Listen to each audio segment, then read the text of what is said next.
welcome back to the place of wrath and tears. It has been a minute, so we are going to kind of go from the top a little bit. As Curtis has already shown you with his fantastic visual work and audio work, this is a KULT Divinity Lost actual play podcast.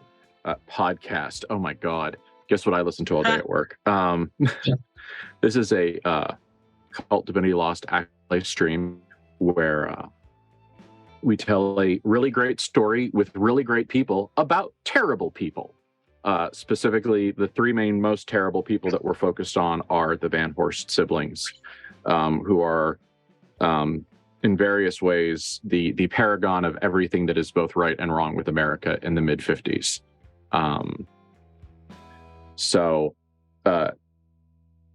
Often our games include lots of patriarchy, lots of chauvinism, adopted sibling incest, lots of mental health things, some of it grounded in reality, some of it far more narrative, where half of it's from the DSM and the other half is from the Necronomicon. So violence, body horror by the gallons, sometimes literally, rampant capitalism, union busting, and all of the other horrors of the modern age. Tonight, we are going to be interacting a little bit more with some creatures who are survivors of significant abuse. If you're caught up, you go, oh yes, I heard this last time, and so, but just to make sure that we have all of our safety lights on. We're going to be talking about and talking to some creatures that have experienced a significant amount of abuse that is, it's domestic abuse, and some of it was sexual or kind of alluded to in that way. But one of the things that we never discuss is sexual assault in this podcast. I'll do it for the whole night, apparently. In this show, we never touch on it. We can tell terrible stories without it, and we're going to show you how. We strongly believe in safety mechanics. We have a lot of negotiations beforehand. We talk about our comfort levels. We'd sometimes, thumbs up or do okay to make sure that everyone's doing fine. If one of us finds ourselves in a bad spot, we may X, which is a good nonverbal way, or we'll just say, hey, this isn't fun anymore. So let's have the Van Horsts introduce ourselves tonight.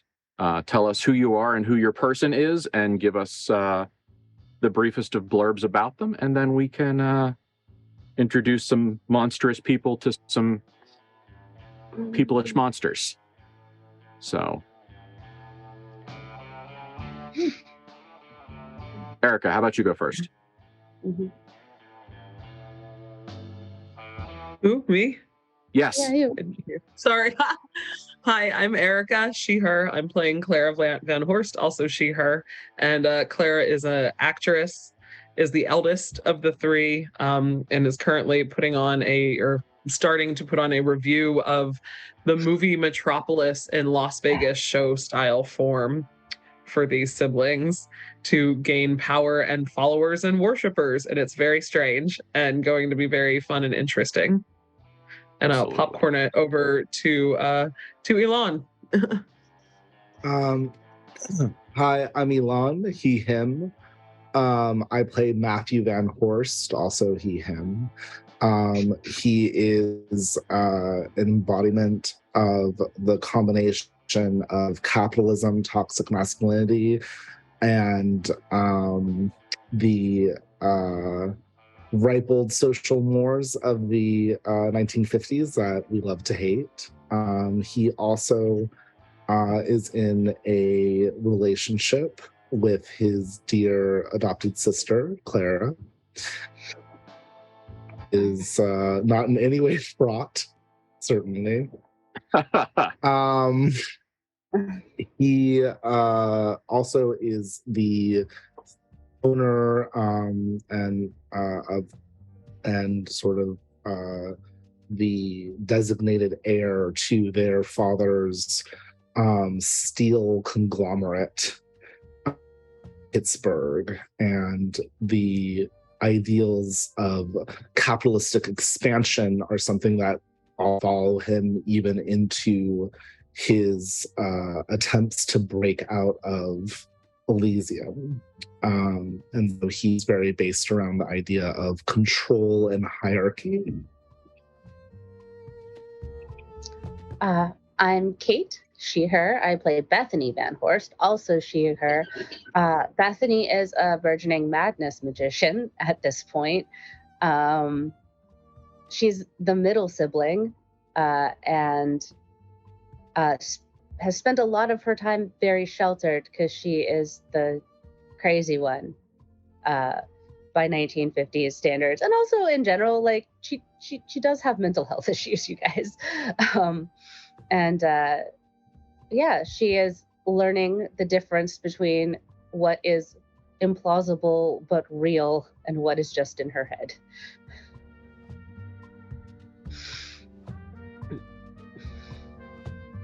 And just to bring it full circle, I am Ben. I tell horror stories. I am the phobivore in residence and storyteller for the game, he, him. And who I play, we play multitudes. We are Legion. So as necessary, we will introduce pronouns as required. So I think that's about what we need to get started. So when last we met, the Van Horst sisters have just now wrapped up their initial visit with Sophia, very lovingly referred to as Momster, one of the inhuman creatures that was essentially the closest thing that the Van Horst siblings had to a mother figure, which says a lot. And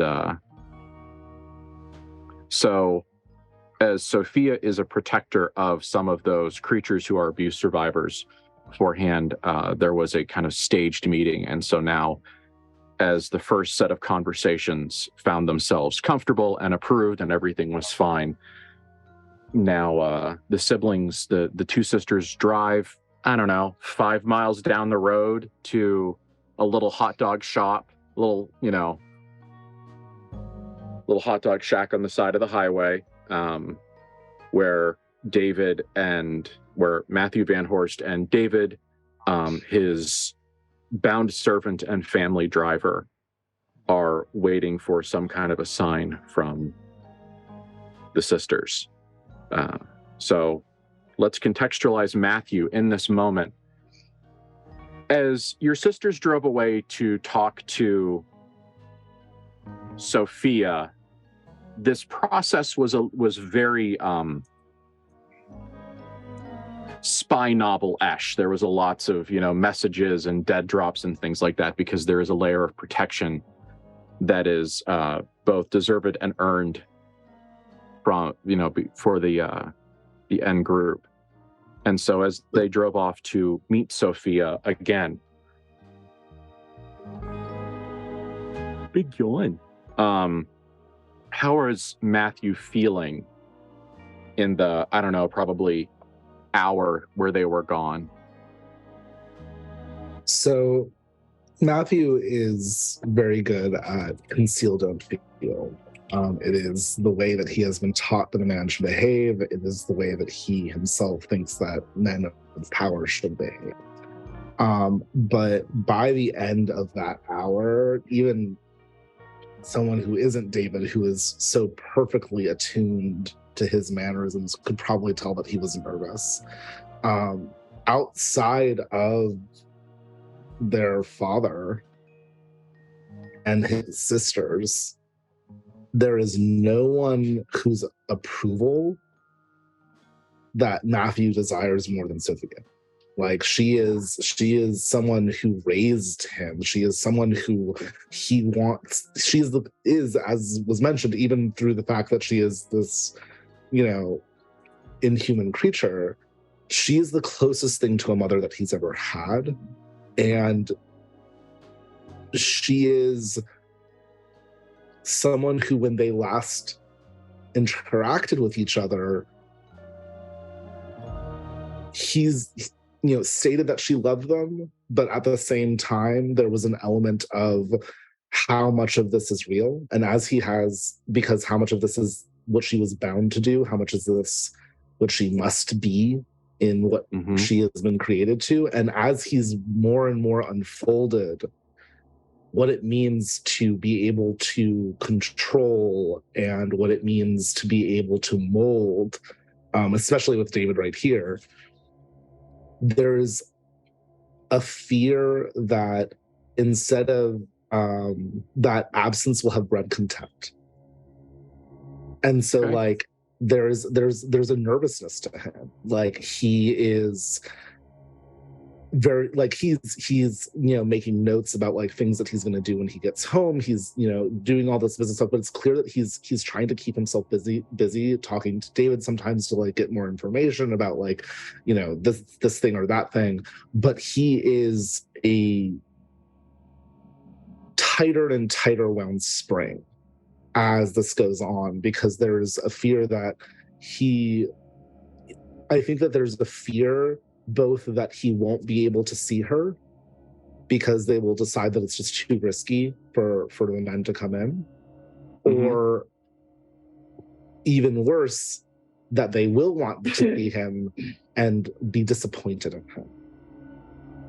Yeah. So I think the rejection of Damocles. Yeah, right? Like it's that sort of thing where like he knows enough about what he is to know that he is in many ways the antithesis of what this place has been made for.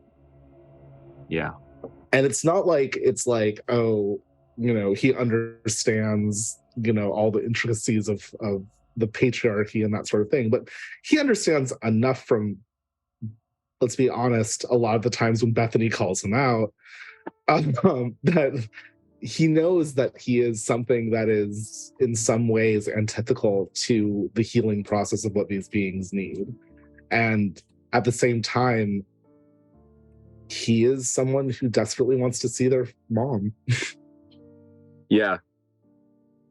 It's even when you are not the monster, knowing that you look like the monster in many ways is hard. Yeah. And so, yeah, David,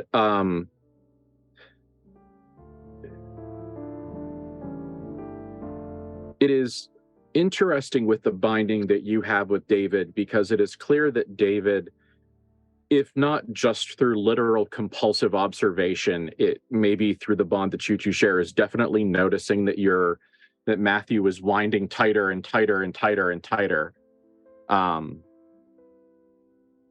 Because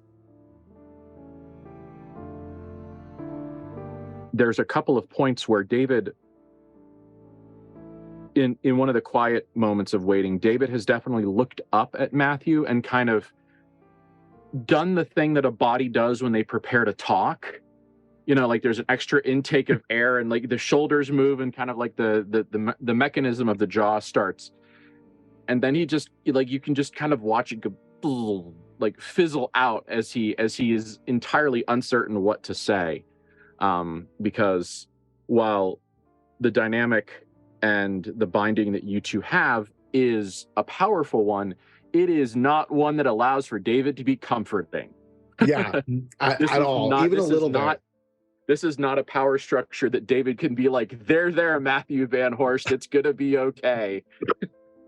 I feel like not only that, but also this is just not a thing where like these two men can talk about their feelings in that way. Like there's a level of like comfort that just is not available to them, especially in in this time period in this society, and especially like of course with the positions they hold with each other, but also just with like the fact that like toxic masculinity got a toxic masculinity.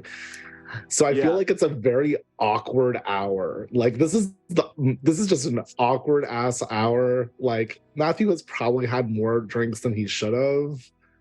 Like he's like, because that's how he deals with his stress. But like, it's just awkward. Just glugging the whiskey from the flask into the ice cold Coca-Cola bottle. Oh, absolutely. Okay. Well, after a brief sliver of eternity, David's head kind of snaps up and he looks down the road and he says, "They're coming back." Good. They'll be able to tell us how things are going. Hopefully it went well. Well, usually when things go wrong, they go wrong for a really, really long time or just for a little bit. So usually a bad conversation doesn't take an hour. Give you that. I'm eager to hear from them. Yeah. And as the car pulls up and the three siblings reunite, just in the background while you guys have this conversation, David goes and gets some more bottles of Coca-Cola from the little vendor here and just delivers them because he assumes that everyone is thirsty, and just kind of does that act of service and then gets out of the way. Perfect. So how do you look when you get out of the car? Like, what's the vibe?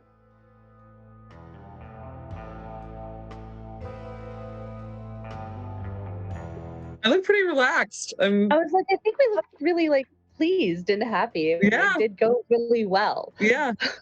So it's smiles and like get out of the car and immediately go over to Matthew and grab his hand and pull him in for a kiss. And it goes, "Sorry that took so long, but there was talking to be done, but it's good." The only like outward showing of how fucking stressed Matthew is right now, like he returns the kiss, but like the only outward show is that he clenches her hand like a lifeline of just like that, like, and like they can see that he's like relaxing the moment that like they're coming in all smiles, everything's okay, like things like that, but he's just like clenches it. And of course, his response is, "Oh, that's wonderful. I'm so glad that is everyone all right? Everyone's doing well?" Yeah. Yes. I mean, as well as can be expected. Yeah. Of course. You're both welcome back at the house if you want to come. I'd like that. It won't cause any issues? As long as you both don't, which I don't think you will. Of course. Are there any specific rules that we should know of? Manners of behavior? Probably outside the not norm. to tell you. All right.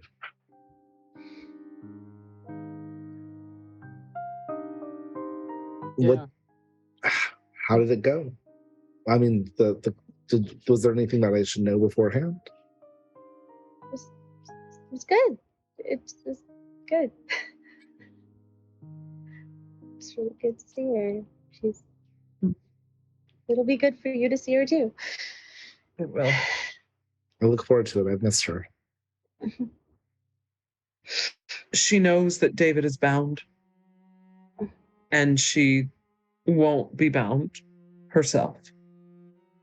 Don't even ask. I don't think you would, but she is her own person. It is less meaningful if it is not asked for. I am not. I wanted to make my own way. And that means that I have to earn the loyalty. We explained. I know. But she knows that I won't.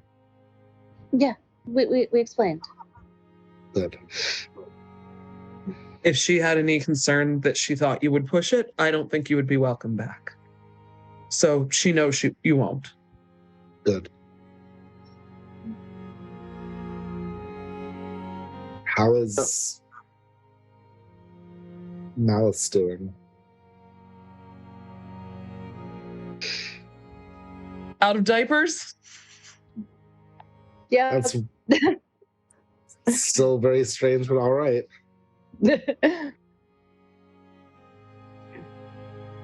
All right, then I guess let's go. Let's go.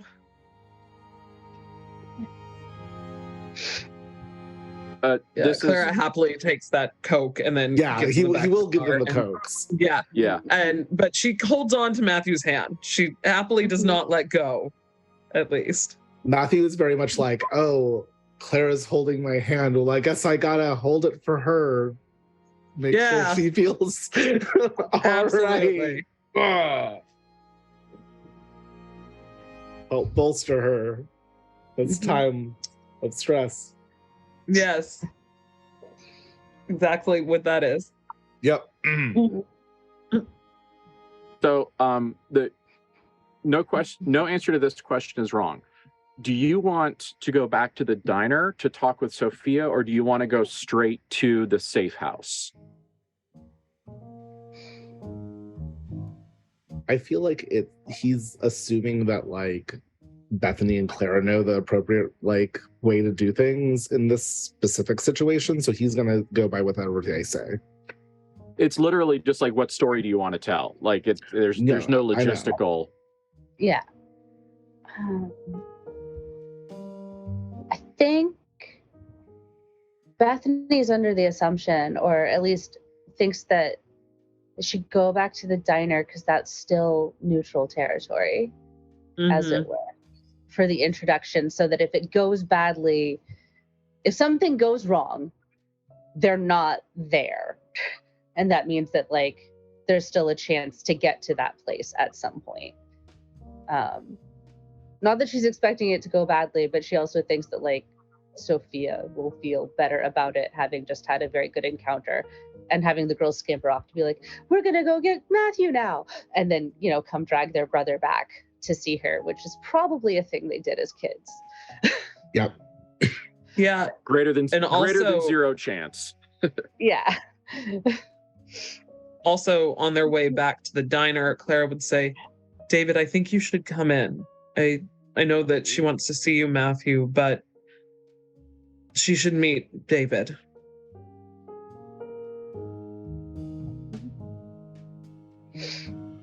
I have no issue with this. Just to see how everything has changed. Because David is a part of our protections. David's response as he drives is one of professional ambivalence.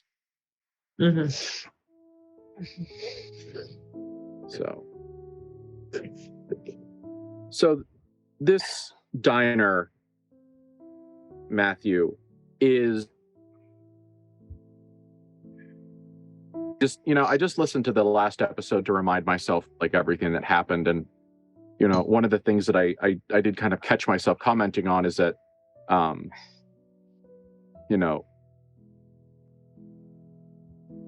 America is very different for different people, especially past decades of America are very different for different people, and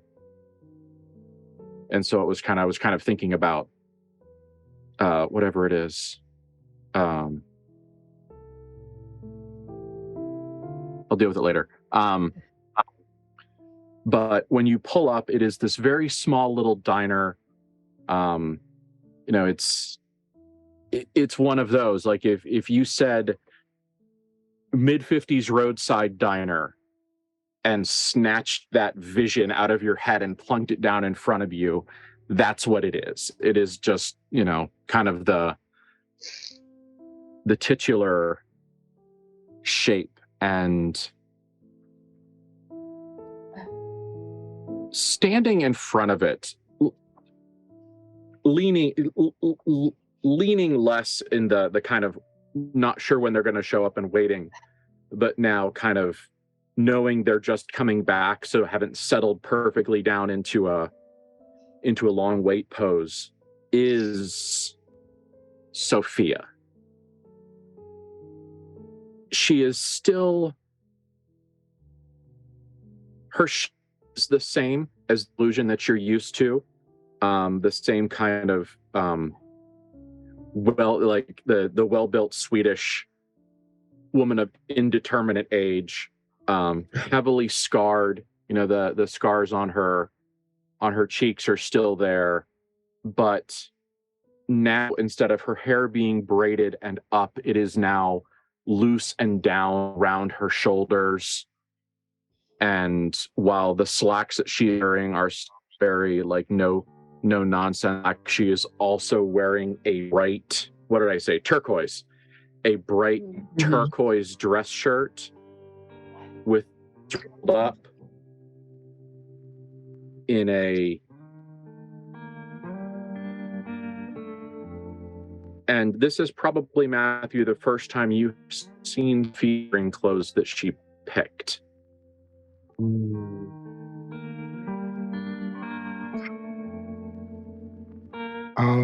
So weirdly, the first thing he does, like the moment that he starts seeing her as like a pinprick in his eye, is using magical intuition, because he's seen her as she was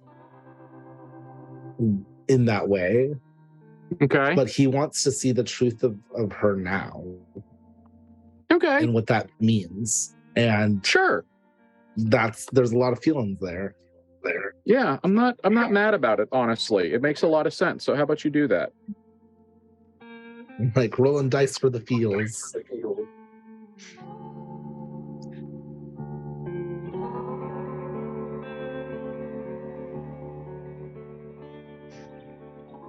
So that's a 12. Total? Yeah. Okay. So you get two choices, and you can save one for later. Learn something about a creature's true nature, or learn if something has a magical nature, or learn where the illusion is weakest towards other dimensions. So I'll save one of those for later, but it's really just about the creature's true nature of this one.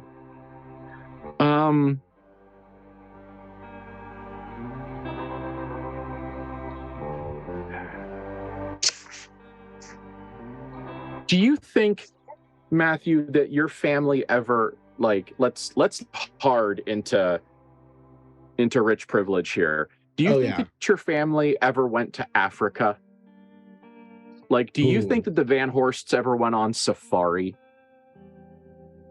I mean, it's hard because, like, I don't know the time period that well, but like, if that was a common thing for rich people to do at that time period, sure, but I don't know.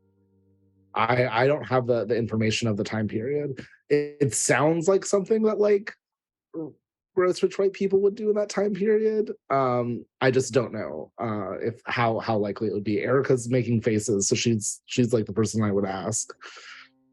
Yeah, I feel like we did. Probably. Okay. Yes. Probably in a really in that sort of way. Yeah, and no, the only thing that complicated it would be the war.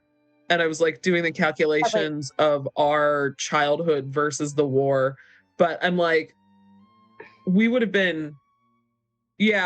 probably gone late, because the war is when we were teenagers, but that's when we got together anyway. So yeah, we I was going to say, did. I was 9 when I was did. adopted. So like, exactly. Yeah. Exactly. So no, so like, yeah, that was a rich white, like we were all in the middle of coming of age, and Dad was going to show us what the real world was like. Bullshit thing that we did. Yeah, it definitely was. To me, like also in a fairly common, like my great aunt went to safari in Africa. I know a rich white person who has done it nowadays.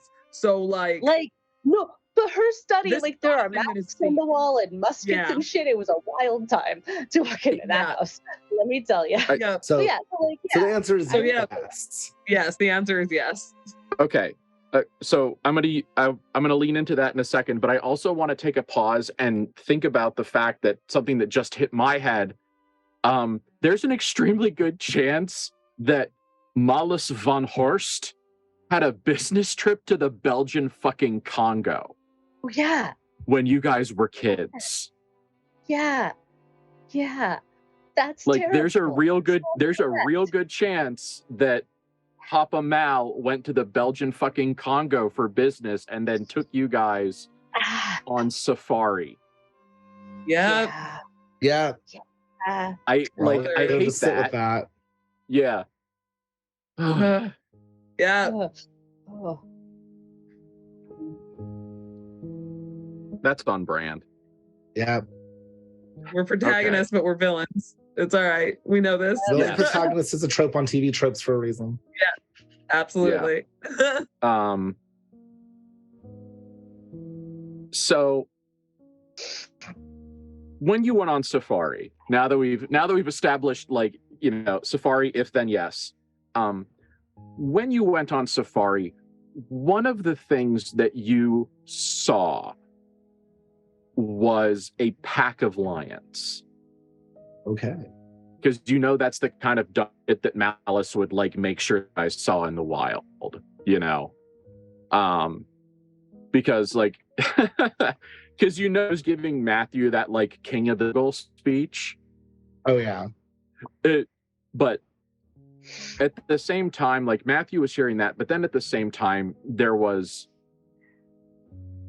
a lioness who was clearly in charge of things. They were big, they were kind of in the prime of their life, and there was a moment while you were all watching, Malice, bless his heart, was giving a really terrible lecture, where that lioness like woke halfway up and kind of did the cat thing where they stretched their arms out and flexed their claws and did that big jaw unhinging yawn, and it was just murder at pose. Yeah. And that is the way on a fundamental layer a Soph right now. Like incredibly deadly, but also very relaxed. And part of that because she is unbound. There are no shackles around her. There are no, you know, things with her name on it or anything else. So there is this groundedness to her that was not there the last time you saw her. I remember when we last talked to her, we asked if she wanted to be completely unbound. And she had said no, not until the end of things. Does she look like she has become completely unbound? Or is there still like that attachment? I think that what happened is that essentially she was given her own free will. Yeah. But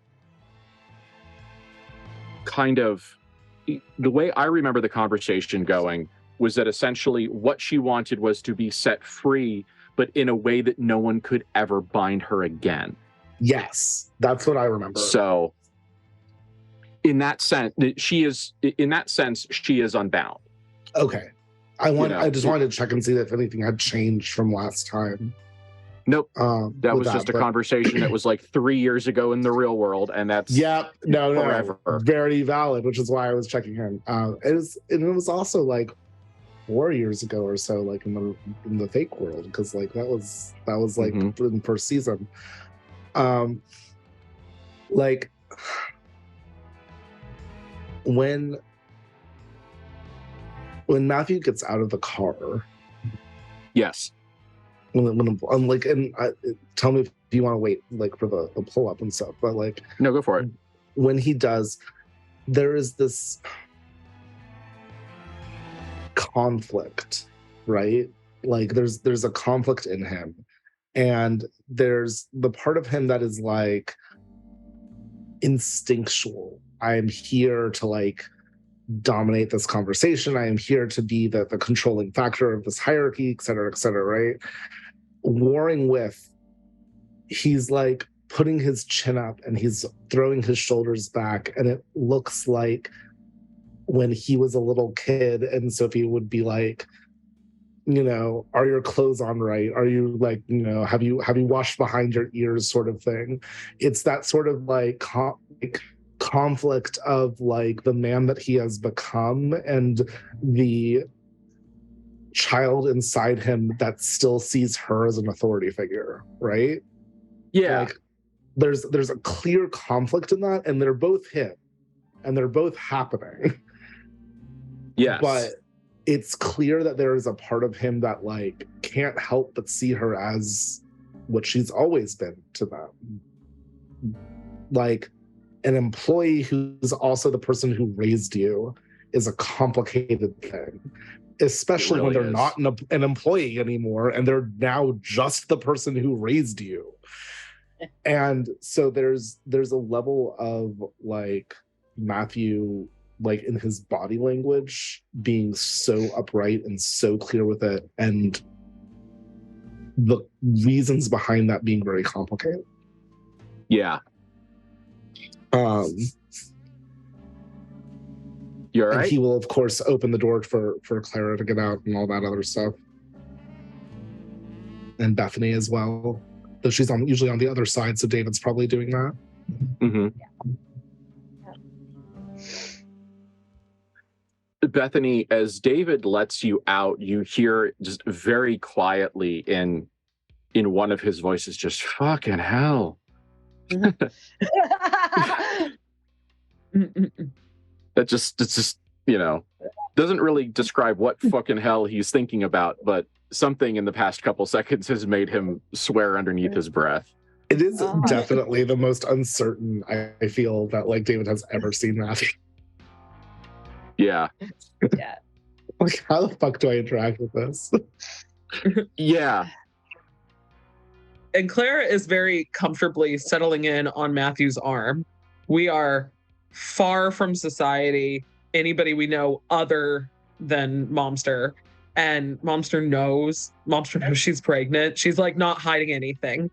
And she is here to lean against Matthew and be his like pillar of strength and be there for him. So she's not really saying anything, but she's holding on, like arm looped through the arm, and kind of like having a moment to like walk side by side and be proud that like this is one of the few people in the world that she can show, and who knows, and it's fine. So she's just enjoying it for a moment, preening almost.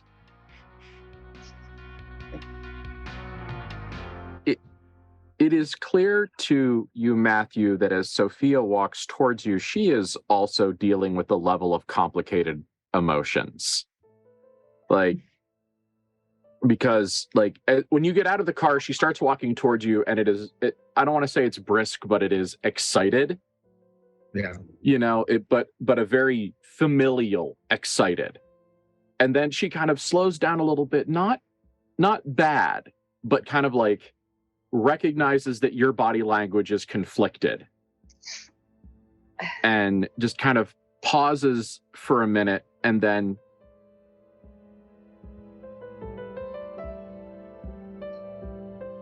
walks up to you a little bit more slowly, but still her eyes are very bright, and there is a smile that is just that wants to leap out of her face. You know, she wants to, like, there's clearly a sense that she wants to to meet you again joyously, but she also maybe feels that this is more complicated than it was with the girls.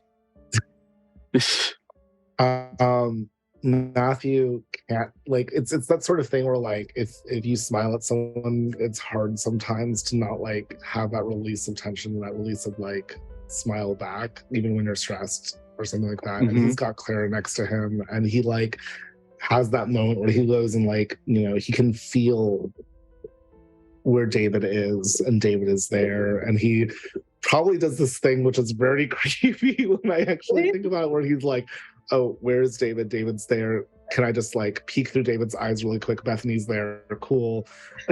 Like that sort of thing where he's like using David as an extra sense because like that's normal. And he knows that like there's a relaxation that comes from just like knowing that he is surrounded by like his people. Mm-hmm. And he gives one of the, like, I would say the most genuine smiles that David has seen him give, because usually it's when he's like in private with his sisters that he's giving actual genuine smiles instead of the business smile, which is a little too many teeth. And just says, it's been too long, Sophia. And unless he stops her, that is all he gets out before she wraps him up in a hug. He couldn't initiate the hug, but man, does he hug her back. Like there's that thing Claire lets like, go oh, so he can God. hug. Yeah. I didn't have to show that I was the initiator of the emotion. Yeah. Oh.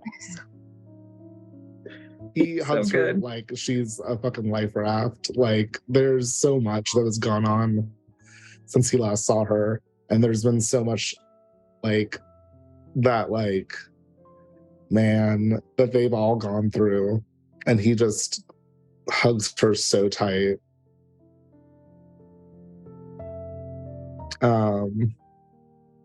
Yeah, there's a lot of feelings in that. She like, when she hugged the sisters, it was like an enveloping, all-encompassing hug. With Matthew, it is the same all-encompassing, but it is almost, I want to say like maybe more supportive, like physically more supportive. You know, like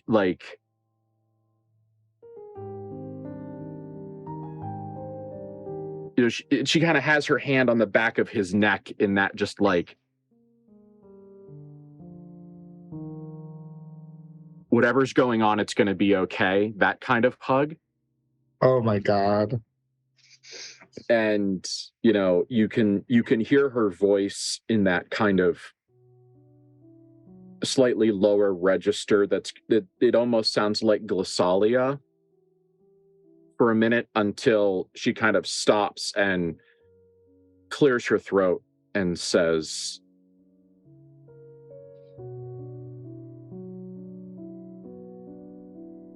"You've gotten so big, my little king."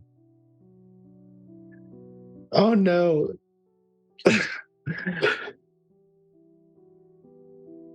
I think that he manages to not cry, but like it's difficult, and he just says quietly to her,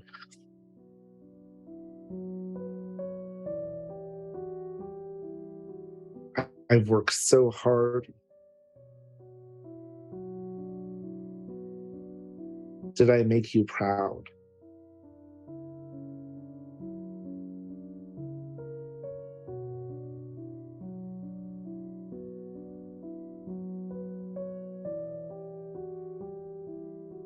And she lets go, but not like in a step away way, but she lets go in a way because like she cups Matthew's face. Mm-hmm. And she looks at you, and with your magical intuition active, you can sense that she is looking at you, capital A, capital Y. Yeah. And she says, "When your father brought you to the house,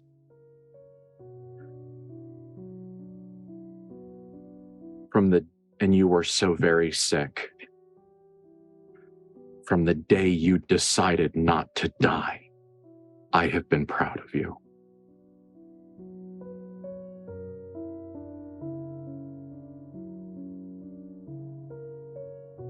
He just fucking beams.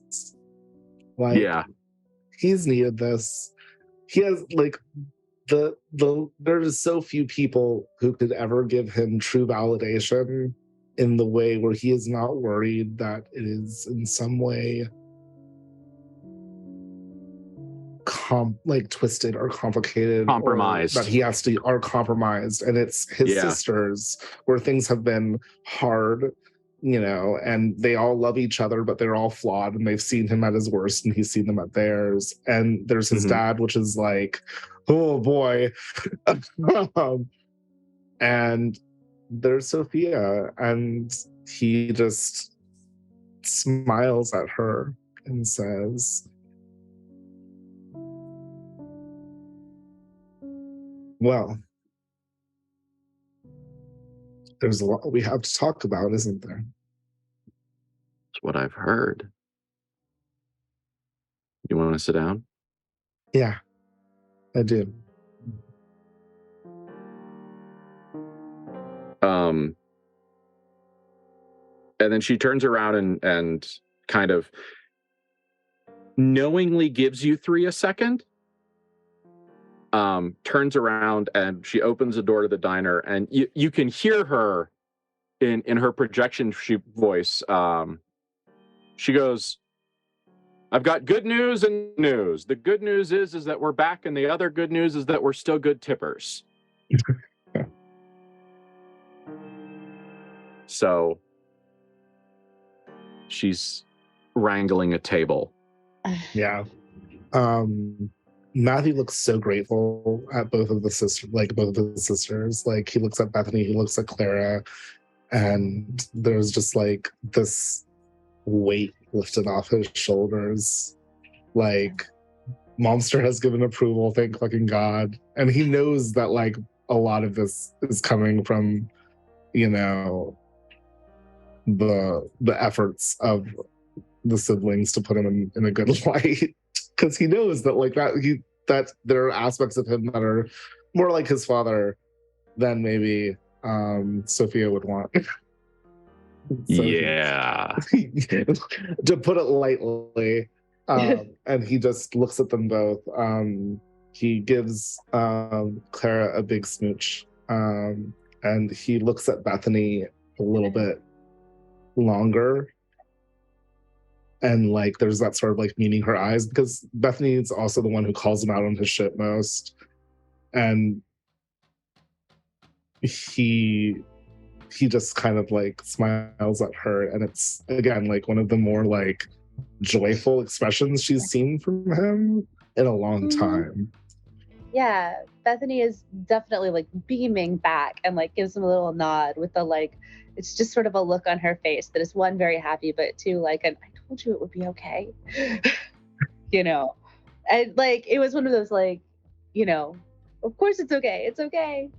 We told her it was going to be okay. She's just very happy that it all went like as well as she assumed it would, because Bethany had no doubts that it would go this well. People outside the situation might have different opinions about how things could go badly, but Bethany was very assured that it was always going to go this well. I think he'll walk in with Clara on his arm. Like it's also one of the few times where like he's been in a public situation and he hasn't kind of been like, no. But like I think that the confidence that Clara has, that like, look, we're in the middle of fucking nowhere. Just let us have this. And he's like, no, that's bad. Yeah. Like this is in many ways a safe space, not just for the Azadeva, but like for them, in like his mind, and that's allowing him to show the affection that he wishes he could show generally. Yeah. So yeah, he'll walk on in. It's a diner. There are no surprises in the scenery. There's 6 kinds of omelets on the menu. There's several kinds of pie and ice cream. The wall has an abundance of the tin, the tin posters that were shipped out by the millions and tacked up onto walls. they sell cigarettes, all of the necessary nutrition, and so Fresh pack of cigarettes, coffee, and a malt. Like, yeah. Yeah. So when you guys sit down, Sophia is talking to the waitress, and it just seems to be one of those like, yeah, can you just bring, like whatever the girls got at the can you bring a water and a lemonade and a coffee or whatever, and and whatever the gentleman would like. The coffee. And a couple of menus, and just like, it's the logistics of sitting down at a diner. It's all of those little things. So what does it feel like now that I've got the three of you, what does it feel like sitting down with Sophia, ordering food and knowing she can't tell you not to get anything? Like, what's the sense of actually being able to manifest like free will in front of Sophia? That's why Clara wants cigarettes, coffee, and malt all at the same time. Okay. Grown-ups drink coffee. She can have a vanilla malt shake before dinner, and is going to smoke while she does it. Okay. It's fantastic. Yeah. So, food is ordered, small talk is made. And then as the waitress steps aside and begins her long drawn out monologue of ordering to the cook, things turn, quote, to business. And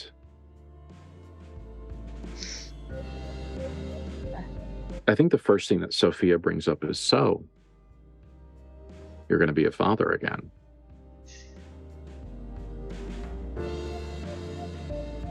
He squeezes like Claire's hand on the table and says, yes.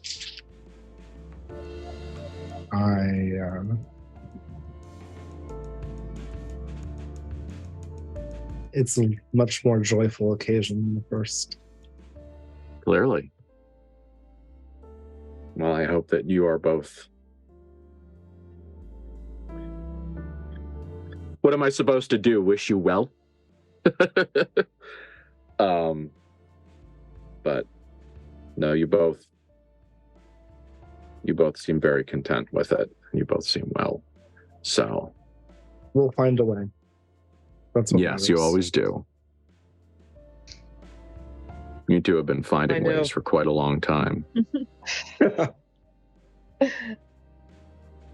Yes, we have. Can you blame me?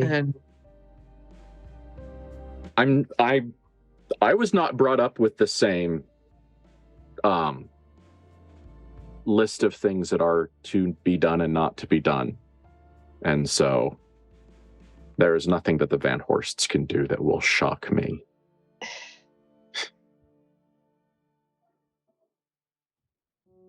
The illusion makes things complicated. And Claire's quiet when she says the word illusion, but she does say it out loud at the table. Mm-hmm. Especially considering this. But hopefully that's not something we have to worry about for all that much longer. At least not full time. And no. This child will be a prince of something beyond this. At this, a little Virginia Dare Van Horst. At this, Matthew actually looks a little bit at Bethany and says, like, glances at Bethany and then glances at Clara and says, we have a lot of reasons to be on a timeline. And it's important that we find ways to move forward out of the cage that we're in. I understand. I know the feeling.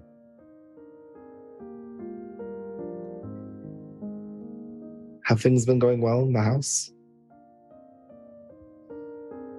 Mostly, yes. Little Malice has learned how to control his bowels, which was a watershed moment. On par with Oppenheimer, as far as I'm concerned. And the Zadeva are well. They're a strange, complicated little bunch, and they're figuring out a lot of things about life all at once, but they're doing more good than bad. Most of them are excited to see you all. Most?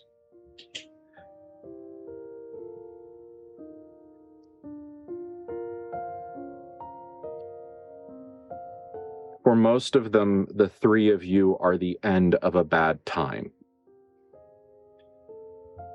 For a couple of them, you are not the bookend, but just the last book. I see. They are not, no one is angry. None of them will be rude, but some of them are going to choose to be a little apart. They've And that's earned not that choice. Yes, and I don't blame them. You know, every scar stretches differently when you pull on it. So, How is Izzy? Izzy is busy. I'm sure of it. Yes. Well, there was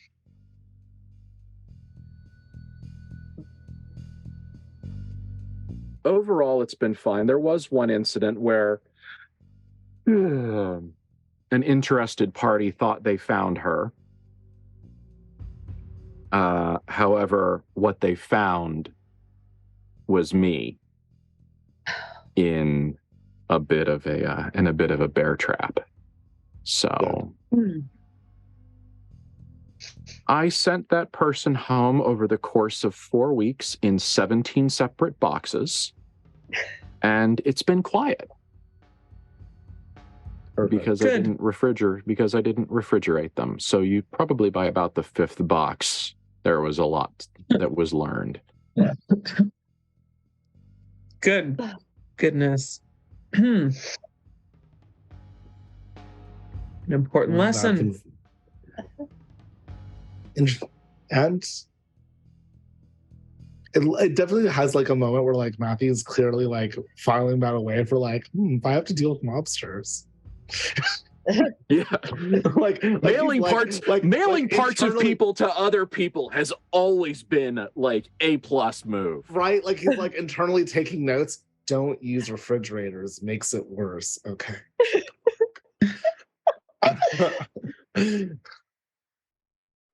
Yeah. And Sophia does smile her Osgul smile, and you can almost see the shark teeth behind the illusion.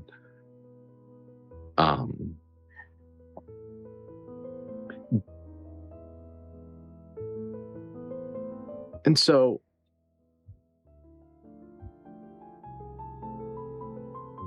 tell me about this hand and these oaths. I'm not mad. I just want to know. The hand is probably easier talked about by Bethany. She's the one who made it. He's like going like he's doing that thing where like he's like opening and closing his left hand in the glove. It's like sort of a nervous tick. The oaths. I remember. I couldn't help but remember how it was with Jacob. How much he hated all of us. How much he should have hated all of us. And I thought about you and how, even though you loved us, it was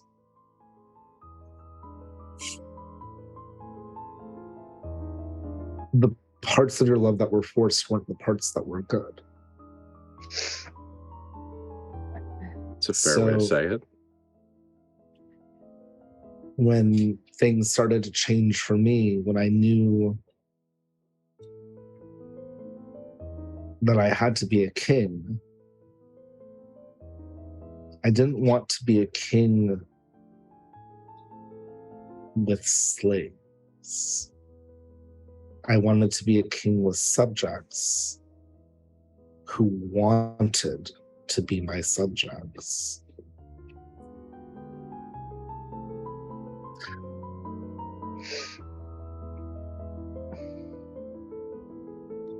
There was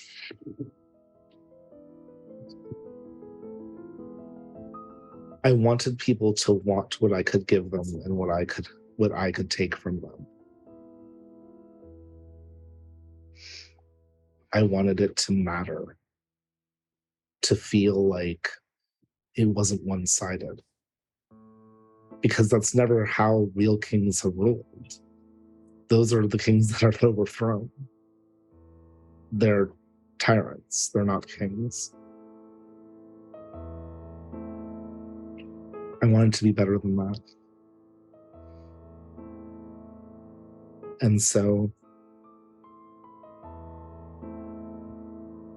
the first time that I had an oath, it was with someone who we found who was being enslaved, and I was able to give the power to be a lord.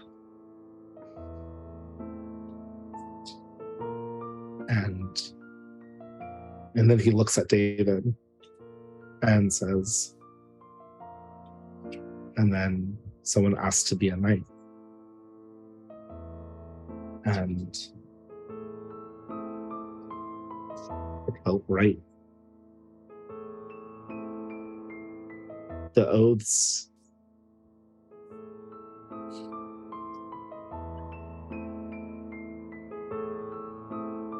matter. And the oaths are created because someone sees me as someone who is an exchange of power instead of a cage.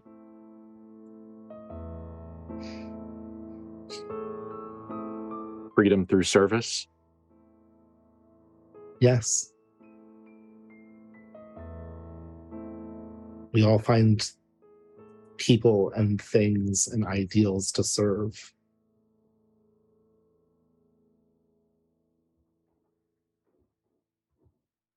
Or at least most of us do.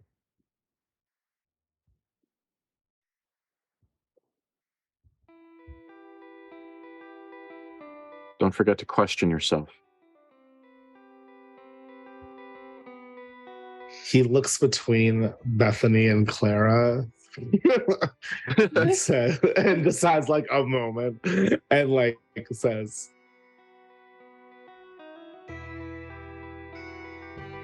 a king should never be alone, because you can't trust only yourself to question yourself.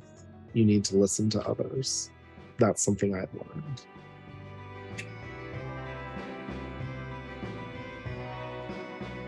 The city.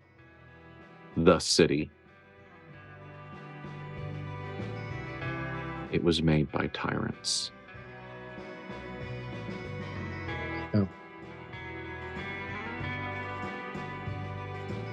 No. You've heard. I know. I was there.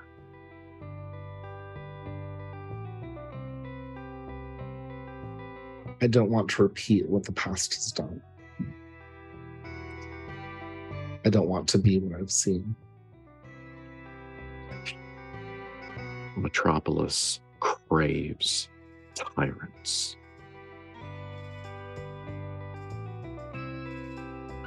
It is easier to be a tyrant in this city than it is to be a just king. And he like raises himself up And there is that moment where like he's not like activating divine or anything, but like there's that moment where he has that like sense about him and just says, when has a Van Horst ever taken the easy way?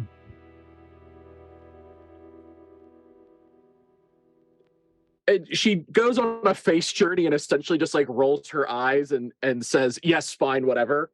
Like basically her eyebrows. Like, yeah. She has an entire, because they absolutely have, but like he's like, this is what I'm gonna be.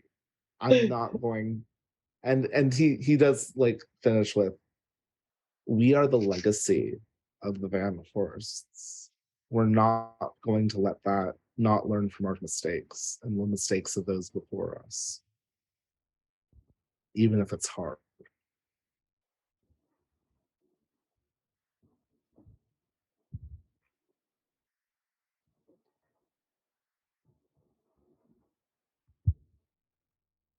We want to make it better. We don't want to lose ourselves or lose our city or lose everything we worked for in that process. So we'll take advice. We'll take counseling. And we know it's going to be a fight. We've gone there. We went once. I've been twice now myself, and it's been messy every time.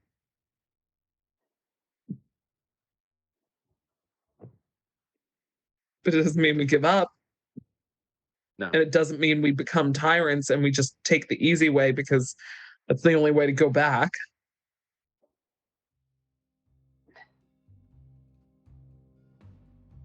No. I just needed to say the things that needed to be said. No, the right things for us to hear, frankly. They mean a lot coming from you.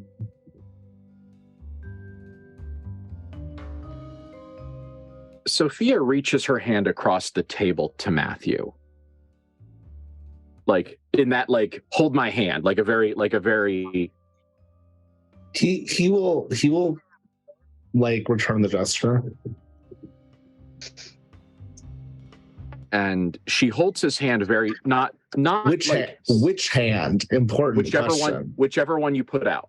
He will put out the right hand, so his human hand. Okay. She will hold it tightly, not like scary tight, firmly. Mm-hmm. And she said, Matthew, I'm going to tell you the same things that I told your sisters. I am not bound to love you. But I do anyway.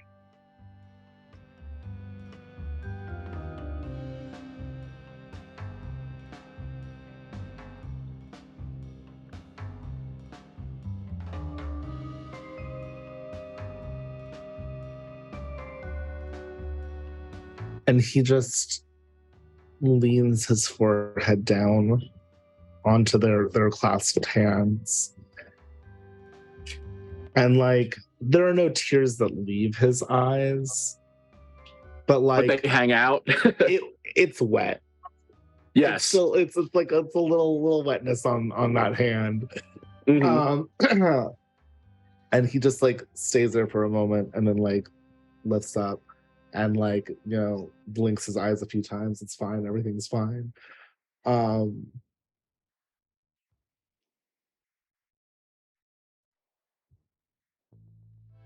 love you too. Good. Keeping me proud. I will. Good. And then she turns to David, and her affect changes dramatically to almost something that could be trickstery. And because she is clearly swerving away from that emotional landmine. Like she is clearly, let's get the fuck out of there. Yeah, like definitely like changing gears quickly. And she looks at David and if you didn't know either of them, you could possibly read the look over as getting elevated. But it's not. It's absolutely like the beginning of the good fight in the middle of the kung fu movie look over. And she kind of looks David up and down, and David looks her up and down, and like, you know, they both raise, you know, some eyebrows together. And she says, David, what do you say that while all these fragile things go have a conversation, you and I throw on some soft shoes and go waltzing Matilda?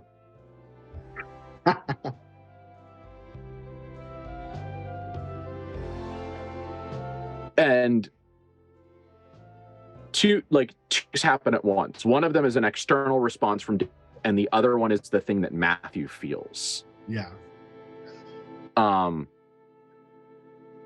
The thing that Matthew feels is like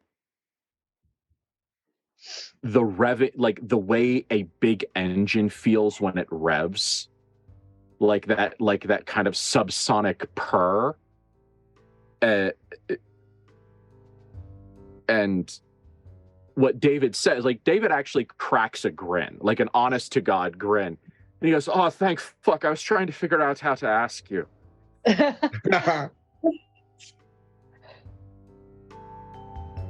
She says, no, that's fine. Yeah, once we get them set up, I want to, if you're going to be protecting them, I want to know you can. So I need to put you through your paces like I did when I hired you. It's not going to end the same way, old lady. And Sophia says, well, we'll find out. And that kind of like, oh, okay, asshole. Like, like it's all well-meaning, but there is no reverence between the two. Yeah. So it's definitely, it's like, oh, okay. Like, okay, sure, fine. That's okay. No gloves. That's cool. That definitely breaks a lot of the tension. Like, he's like, yes. oh, thank God. I was never crying. Never mind. Whew. Yeah. I'm going to say that this is a good time for a pause because I need to go to the restroom. That is what I was about to say. It's definitely a good break time. Yeah, let's take our break and then let's go visit Samazadeva. Yeah. Awesome. Welcome back to the Place of Wrath and Tears. Just a very brief note, we are going to be dealing with creatures that are abuse survivors, and we're not going to talk about it a lot, but they are going to be affected by it. So if that's not your fun tonight, that is okay. Go have some pizza rolls. We'll be here back. We'll be here, you know, whenever you want to come back. It's okay. Take care of yourself. But let's go back to Pittsburgh a few years ago.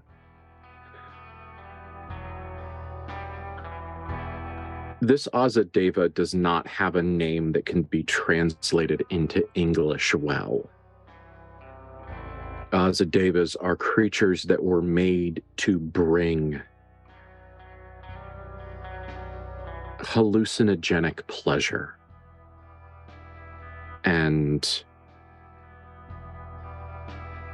so many of the words in their language are almost in and of themselves synesthesic,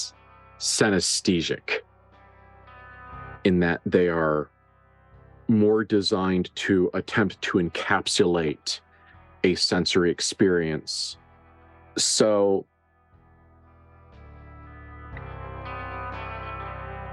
the name of this Azadeva, if one was willing to stoop low enough to attempt to bring it to English, is vaguely the sound of laughter and the smell of orange blossoms.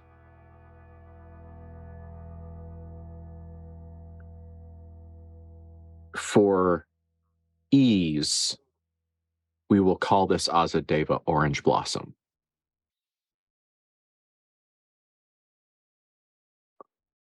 Orange Blossom is in a cage. It is not a nice cage. It is not a very clean cage. It is an uncomfortable cage. It is the wrong size. They hurt. They have been ill-treated. They are hungry and they are thirsty. And they are scared. because they know that busy nights mean busy nights. And they are not anticipating what is going to happen to them as the more formal parts of this gathering of the Royal Phoenix Society fade and the informal cruelties begin. And then there is an odd sound. It is loud, but it is hollow. It is almost a popping sound. Orange Blossom almost thinks that it sounds like the opening of the world's largest champagne bottle in its sudden percussiveness, because as much as these Azadevas have experienced so many tremendous horrors, gunfire is not one of them. But the things that happen next are very recognizable to the Azadevas in these cages. The screaming, the sounds of flesh tearing and bones shattering are very familiar to them. And so they are huddled in their separate cages, unable even to reach out and touch each other for comfort. But the sounds of mayhem roar down the stairs, muffled by the shut door. But there are thuds of bodies breaking, and there are the sounds and screams, and in it there is voices raised not in anger, not in the thing they are used to hearing as a danger, but in fury. Screaming, loud, world-cracking fury at 1,000 unknown things. And then it is silent. And Orange Blossom looks at the thing that would be most easily identified as her sibling. And they look at each other and they tilt their heads at each other in a, do you know what is happening? No, I do not know either. But they are both very scared because there are no surprises in this place that do not hurt. But when the door opens and the Van Horsts walk down the stairs, bloody and bleeding, but unbowed. When Bethany perches down and whispers to them, "Don't worry, this is over now, and it will never happen again." Orange Blossom thinks that maybe this one time that something new might not hurt. And so Orange Blossom has been staring out of the window of a 2-story farmhouse for the last 3 hours. Sophia left, and they had all been very nervous, and some of them have decided that they are going to stay in the rooms, and one of them decided that they were going to go to the barn, and all of those things are okay, because in the past few days where this conversation has begun, they have all found the ways that their scars of their souls itch and stretch, and there is no wrong answer as long as it is not harming someone. But when Orange Blossom sees Sophia's beat up truck pull up and another car that is not beat up and is very clean, and when it sees the 3 Van Horsts get out,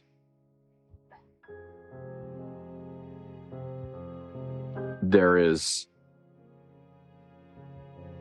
a desire that Orange Blossom does not know how to manifest, because It does not know how to walk up to someone and say, I am not hurt or bruised or bleeding, and isn't that lovely? Because they don't have the context for that. But what they do know how to do is to greet with enthusiasm.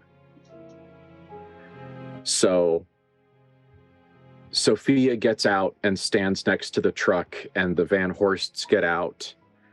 And the front door opens a little loudly, a little quickly, maybe spiking a small amount of surprise and anxiety. And a Azadeva with only like the shortest of silk robes on,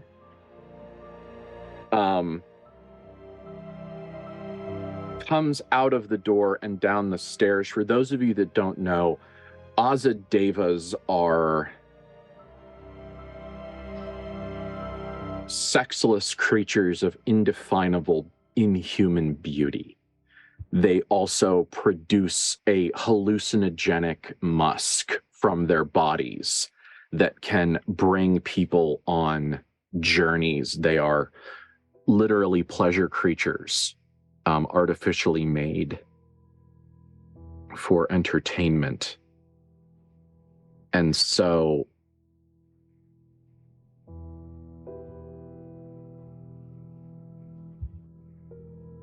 when Orange Blossom comes kind of bounding down the stairs on their backward bending knees and their light paws, and there are too many fingers and they're slightly incorrect joints, it is still a creature of beauty and grace that is kind of bopping down the stairs. And you can see that they have been watching movies, because they put their hands up when they go down the stairs in that very like affected style. Yes, exactly. Yes, yeah. But then when it reaches the bottom step, it perches like a cat. And lets out a blistering stream of language at Sophia. And Sophia, in the past couple seconds, has essentially said something to the tune of, yeah, this is what I thought was going to fucking happen. Sophia is clearly unsurprised by this. But there is a body language to Sophia that clearly says, that is kind of just like, something was going to happen like this, like, I figured. And so Sophia turns to the three of you and says, they want to come over and say hello and greet you before you come into the house, but if they do that, they are going to touch you, because they cannot greet without touching. I don't mean sexual touching, but they're going to touch you. Should I tell them that it is okay? It's okay to not want to be touched. I'm just telling you that we need to figure out what everyone's comfortable with. I'm fine. If Matthew, I think it is ultimately your decision for us, but I'm fine. I think it's fine. Like, Matthew just seems confused. Yeah.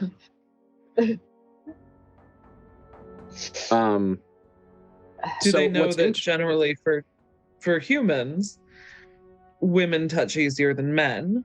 But I think it is up to Matthew. I'm fine with it.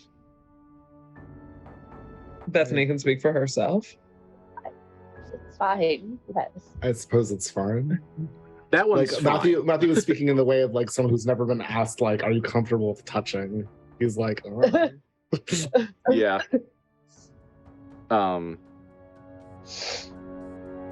So she chuckles, and what's interesting and a little strange is that the language that they speak to each other in sounds almost like the language that you grew up listening to Jacob and Sophia use.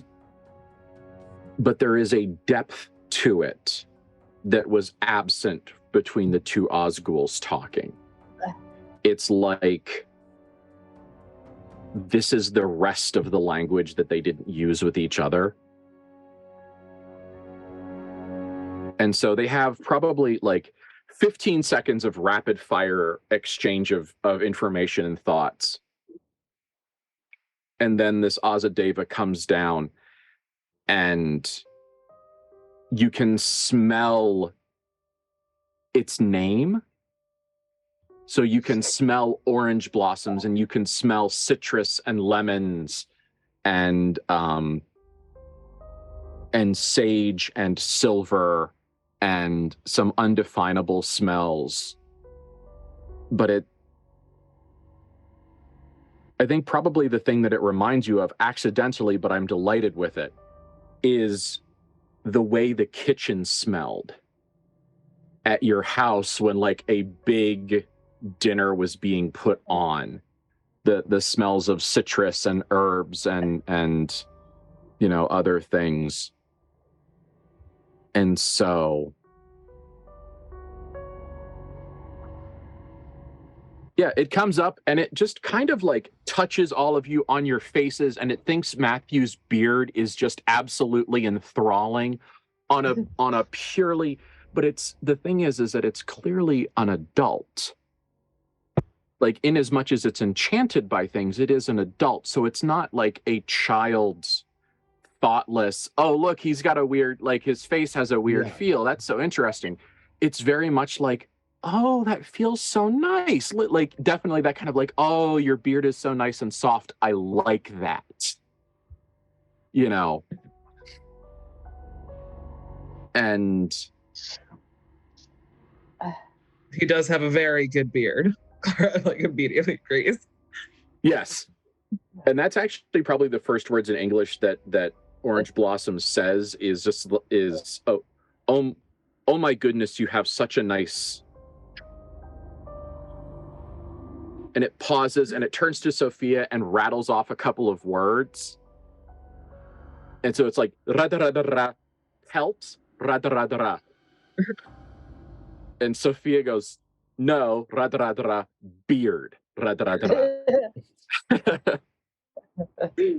And it turns back and it says, you have a very nice beard. Thank you. Yes, and it is this, once again, inhuman, very, very beautiful, very sensual, very functionally naked creature. And it, you know, kind of, it touches, it kind of just investigates all of your faces. Because it seems like that's what it does. So it touches hair and cheeks and chins and noses and gives compliments.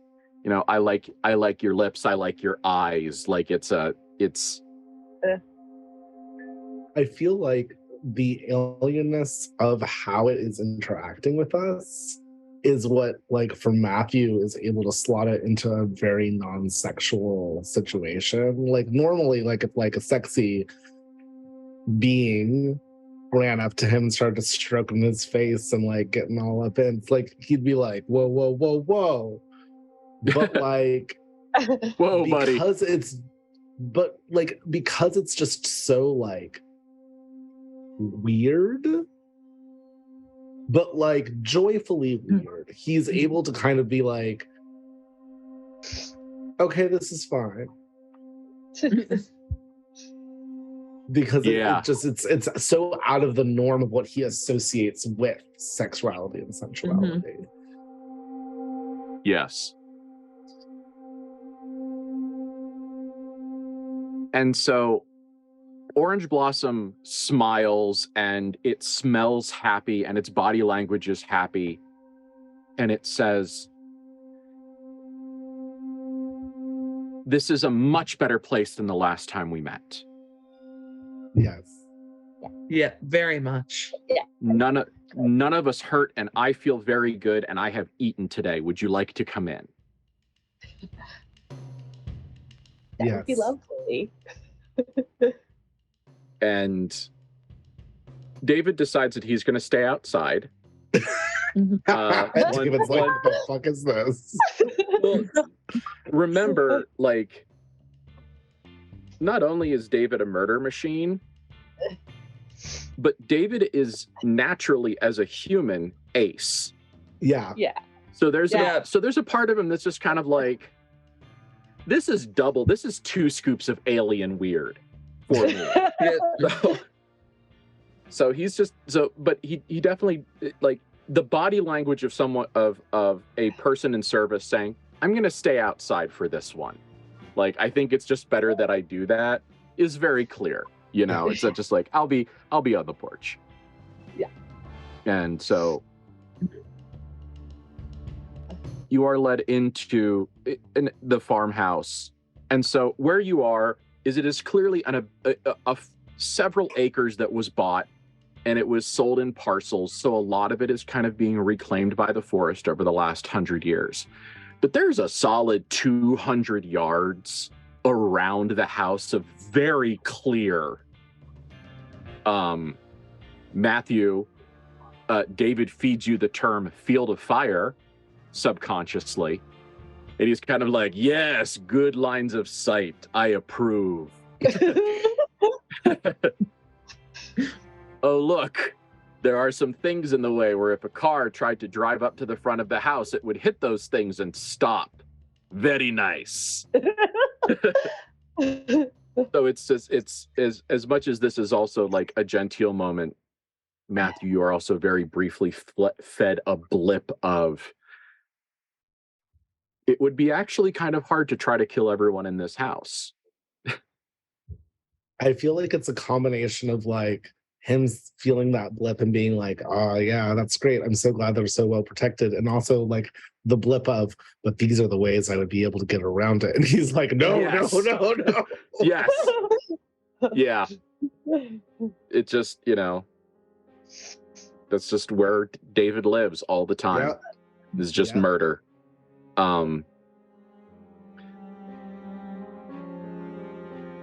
The house on the inside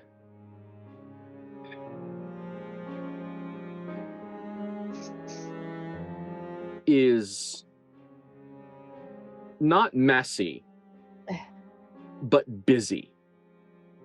It is, imagine if someone took like cottagecore ideas, but then had them done by someone who did mid-80s kids cartoons. So it's like things are bright and they're kind of the wrong proportion for where they are. Like the flower pot is too big on the windowsill, but like, the pan is too small on the stove. Like it works, but it's definitely somewhat, the things that have decorated this house do not have a human's aesthetic or preference for proportion. Like it all, like, you look at it and you go, this makes sense to someone.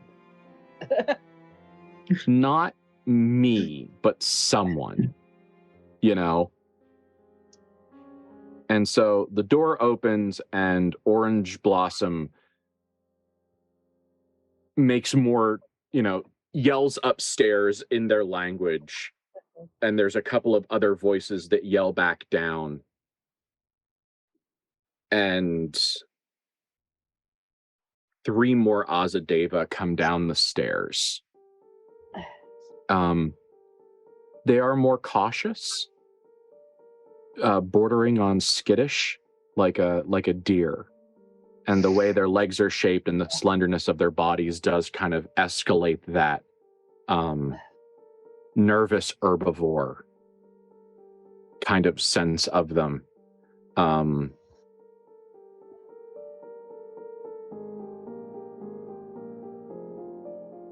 But when they come down the stairs, there's a little bit of a conversation. And then you can see all of them recognize the 3 of you and give various forms of, oh, it's them. It is them. Like, and you can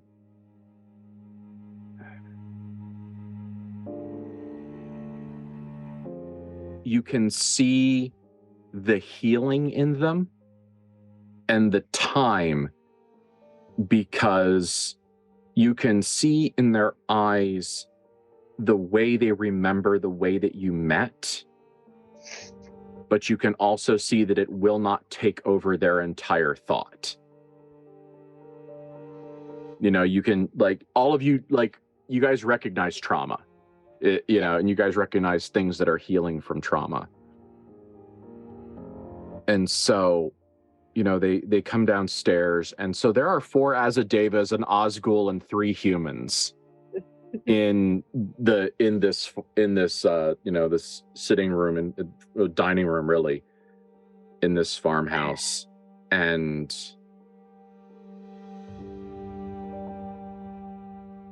there's a little bit of awkwardness. You think that maybe aside from Izzy, you're the only humans that have ever been here. Like, aside from Malice, of course, but he's a kid, so it's a different. Also, human is complicated for Malice. Yeah. Human is complicated. For Malice. Yeah.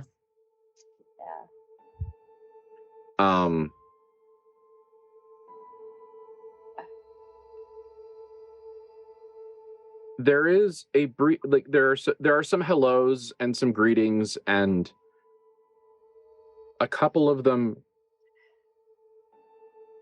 say thank you, but in that, like, you know why I'm saying thank you, and I know that you know, and I don't want to bring it up more, but I also want you to know that this is a sincere thank you.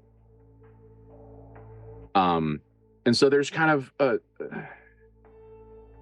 I don't want to just sit here and monologue this entire scene, so I'm trying to figure out how to I mean, I think it's valid too, though, because, like, this gives us an idea of the situation. Yeah.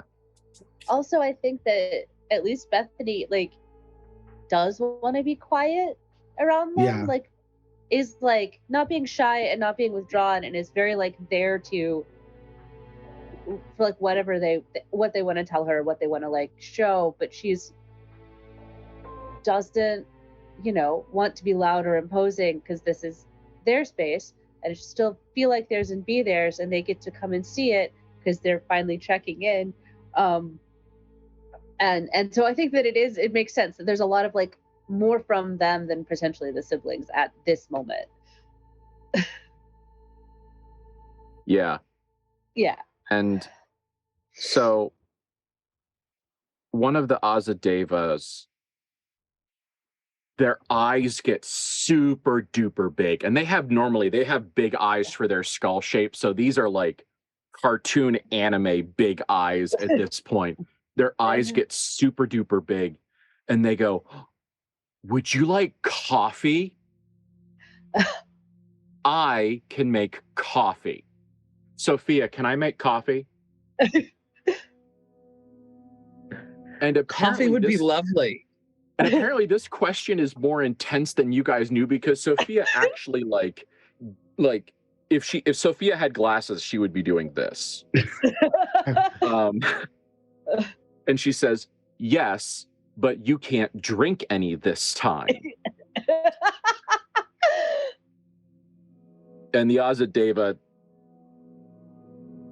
blows some kind of well-meaning swear word, you think, at Sophia, and then goes into the kitchen, where you hear the sounds of what is almost like, it's probably a very comfortable sound and a grounding sound, because percolators sound like percolators no matter where you go.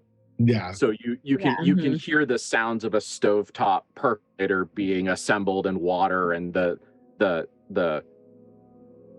grind of grounds being hand ground in a little box grinder, and the way the coarse coffee sounds whenever it's scooped and poured.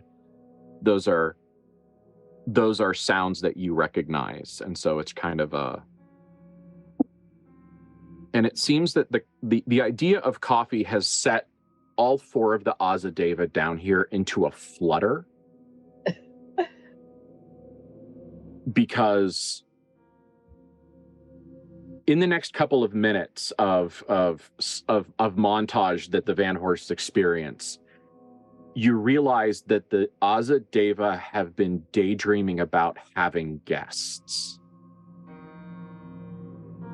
Because at the end of the day, they are creatures of pleasure and service. And so the idea that they now have guests, that it's not just Izzy, that it's not just Sophia, that there's actual visitors by God. And so it seems like, do you want coffee? And all of a sudden that has initiated all 4 of these Azadeva into let us spoil you mode.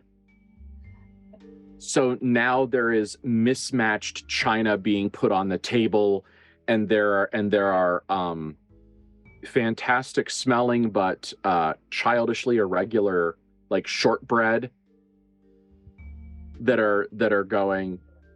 have shown up on a plate, and coffee, and there is milk, and there's cream and sugar and spoons. And the thing is, they are innocent in many ways, and they are creatures who are designed to derive joy and pleasure from the world around them. So they are enjoying things, but they are not simple, and they are not children. So it's different. It's hard for me to. I'm trying to describe these fully intelligent, fully realized, fully conscious creatures who are also so deeply invested in enjoying the world when it can be enjoyed, that they are finding a childlike pleasure, an innocent childlike pleasure in these simple things. I think that, like, for Matthew at least, he just goes into full, like, noblesse oblige mode. Like, there's a level of, like, the Van Horsts have been weighted on hand and foot their entire lives. Mm-hmm. Though, like, if this were happening to me, I'd be like, whoa, that's a lot to deal with. I feel like for, like, Matthew, he's just, like, very good at being able to, like, give that sort of, like, polite and almost, like, friendly, like, engagement with, like, people who are just giving him, like, acts of service. Like, he's had more interaction on a, like, nurturing level from his nanny and the various cooks and the various, like, service workers in their house than he ever did from, like, his dad. So, like, there's a level of, like, knowing how to be, like, like saying thank you, like mentioning, finding little details to mention about those shortbread that, like, are so wonderful, like, commenting on the nice china, like things like that he falls into very easily, because it is how he was raised, right? Like, there is not a level of discomfort with the way that they want to fall into the service, but there's also a level of respect that he's giving back, because that's kind of how things were. So I think that for him, it's a very, like, it almost makes him feel at home in a way that they haven't been feeling at home, like, in the in Las Vegas. Okay. Whether that's a good or bad thing, I don't know, but, like, that's how he's going. Yeah. Yeah.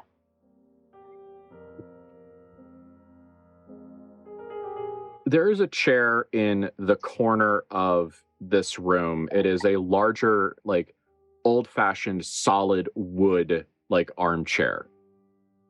It is not softly upholstered. It does have some upholstery on it, but it is not a squishy sink into it chair. And Sophia sits down in it, and 2 things become immediately clear. One, Sophia can see out of several windows sitting right here in a way that's not obvious. And also, it is clear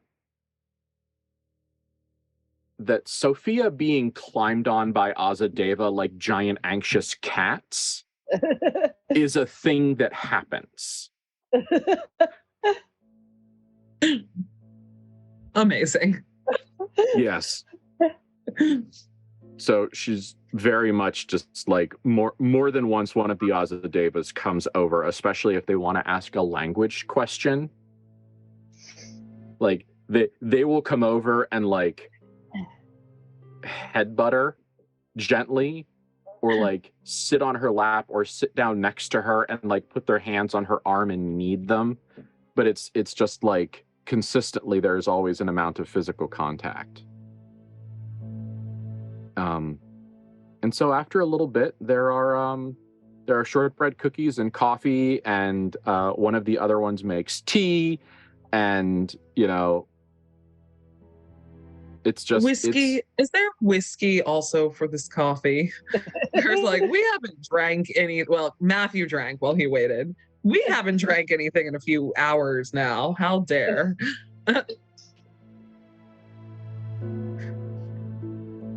Yes, there might is not whiskey. be alcohol in this house. Like, no, there is alcohol. I mean, so yeah, I mean, like the it's pleasures of life. Yeah, it's true. Yeah, but so it's an alien pleasure house, so that's a very human thing. Yeah, no, whiskey comes out. There is clearly mixed opinions on the way alcohol tastes and smells. Like, it's not a showstopper, but one of them does kind of go whenever they see it. But it's a sensory thing. It's not like, oh no, the alcohol's out, now the day is ruined. It's like, oh well, you like the way that smells, but I certainly have a different opinion. Yeah.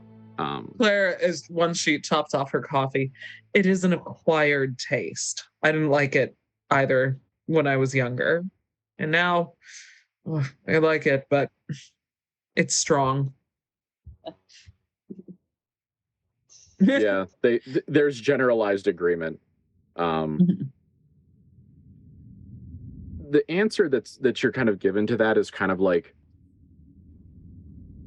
when you can produce your own hallucinogens. Yeah. That makes sense. Yeah. Alcohol loses some of its verve. But it is a extremely pleasant, like 45 minutes of being doted on by beautiful alien creatures who smell fantastic. Orange Blossom is wearing this robe that clearly they saw in a movie somewhere and decided that they like a robe.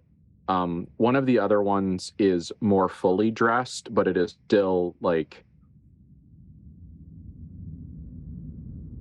harem pants and a dress shirt sort of thing.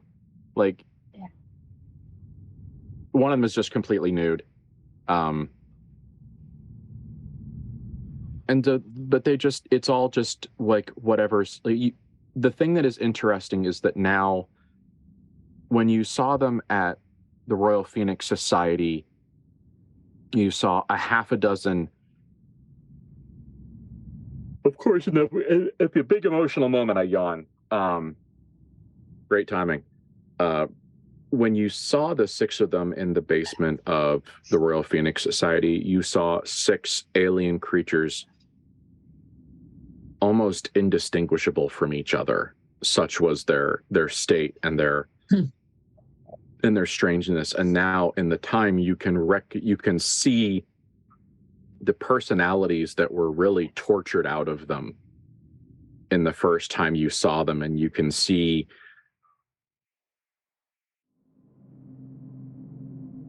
the different things that they like or that they don't like. One of them, when they put things down, they're excited to put them down, but they're not very thoughtful about how they go in relation to each other. So when coffee cups and teacups go down, the spoons end up some on the right, some on the left. And then when the calmer one that's wearing more clothes comes over and actually pours the coffee and then later pours the tea, it's like they will pour it, and then kind of like as they bring the pot back up, they will very calmly move the spoon over to the right spot. Like they won't mention it. Like, it's not a fight, but it's just like, or move. I feel and go. I was going to say, I feel like Matthew's never made this much eye contact in his entire life. He's like, we are looking at faces today.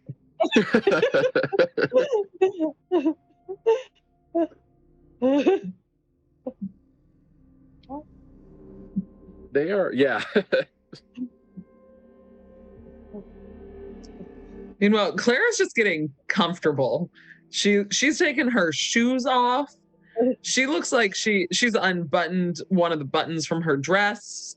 She looks like she's 2 steps away from being like, just being in our slips is okay here, right? None of us is doing clothing. Clothing's passe. At one point, like once she's 2 whiskeys in, she's draped herself across the couch and her feet are in Matthew's lap now. And she's like, we're in a pleasure house and we're having fun and I'm just going to do that. I imagine, like, let me propose this. This. I imagine that to Clara, this almost feels like backstage. Yeah. Where there's like various states of undress and everyone is a little chaotic and they're just kind of chattering to each other. It feels like, it's comfy. Yeah, it's like Metropolis is backstage in a little house. Pretty much, other than the fact that nobody has to work.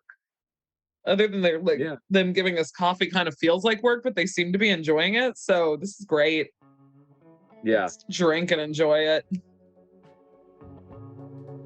Yeah. It's, there are a couple of moments where kind of the sun goes behind the clouds, because I like that metaphor for brief moments of things not going perfectly. That a plate gets dropped, and there is the beginning of a trauma response to that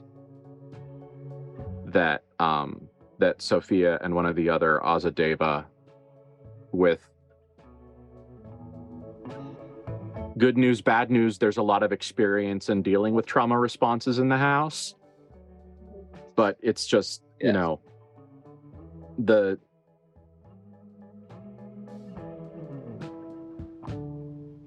one of the things that Sophia said to you guys when something happened at the house, when something got broken, that she only said when Malice wasn't around, this was like one of her tiny little acts of rebellion, was her saying, it's just stuff. It is just a thing. It is okay. You like it. But also in what now is obviously like the Osgul super predator way of thinking, where she's like, it is just a thing. It cannot feel pain. It is just a thing. It is okay. We will clean it up. You have not hurt anything. And so you hear the distinct sound of a dish breaking on a tile floor, and the beginning of stress noises, and then there's like 2 minutes of things getting a little bit low, as things are talked through, and but it's clear that it doesn't need intervention, but it is definitely that like little bit of a reminder of like, yeah, they are still dealing with things. But the sun comes back out from behind the clouds fairly quickly, so that's the good sign. Like, definitely it's one of those like, oh, okay, fine, good, great.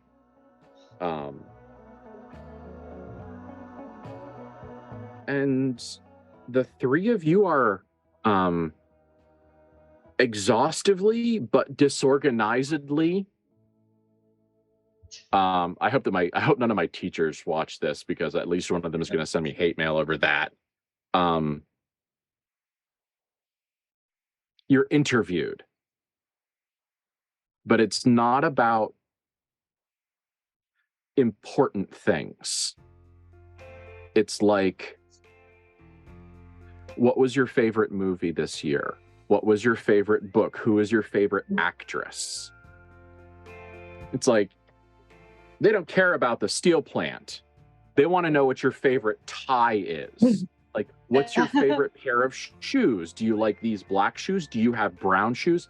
it's their focus on the pleasures of life and the decadence of life in a positive way that govern the way that they are asking questions. So it is nice. It is actually a very pleasant little vacation. So between seeing Sophia and between this little kind of interlude of being doted on by creatures who are literally designed to dote, all of you recover your stability back to your base level. Oh, wow. Because this is... Yeah, that makes sense. Yeah.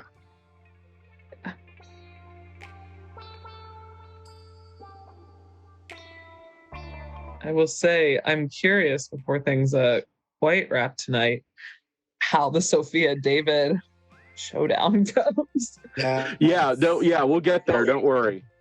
I just it's just window dressing, like air quotes, but I wanted you guys to see it's important that when you chose to take care of creatures that did not deserve where they were, that they are thriving as best as they can thrive in the world where they are. But I think I'm going to add like a quest into the unofficial quest log of the Van Horsts, which is bring the Azadeva home. Yeah. But let them go back to Metropolis in a way that they are free and safe. Oh yeah. That's a big one. Yeah. But I think that I like the idea of having that very humanizing emotional goal in the midst of all the conquering and bloodshed and genocide and everything else, just having that but you guys get somewhere nice. It's our pet the dog moment. Yeah. Yes. Yeah.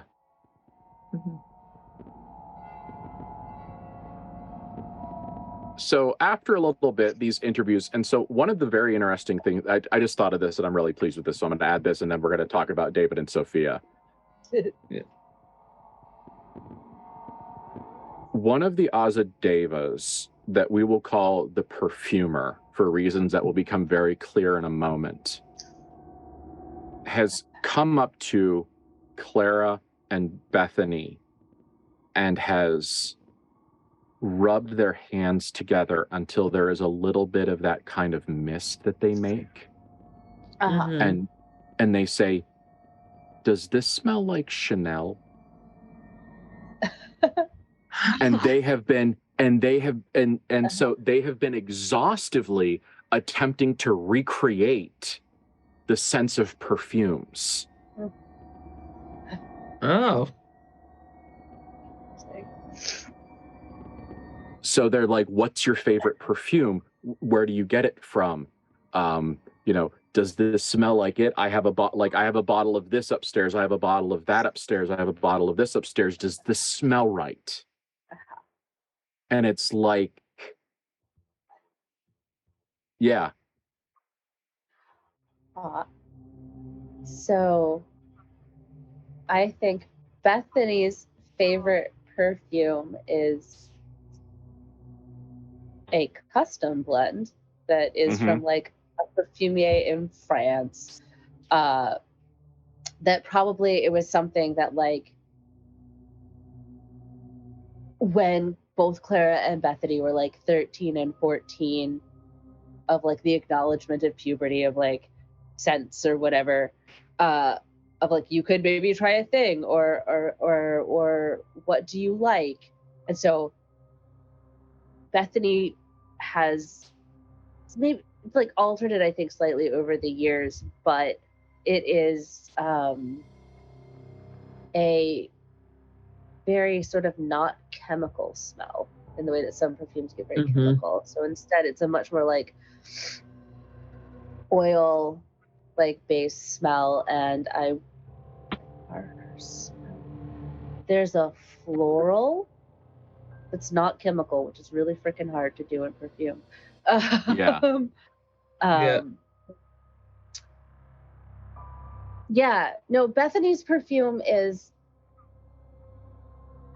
very like simple and elegant because it's a clean, bright floral, but it doesn't smell chemical at all.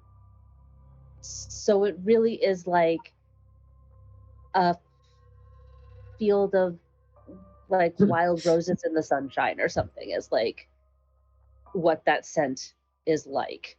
And she, I think, carries some with her, like in her purse, because it's sweaty out there in the desert, and you might need to do a little dab of some perfumes. So she'll actually like get it out and hand it to the Azadeva to smell. They are enchanted.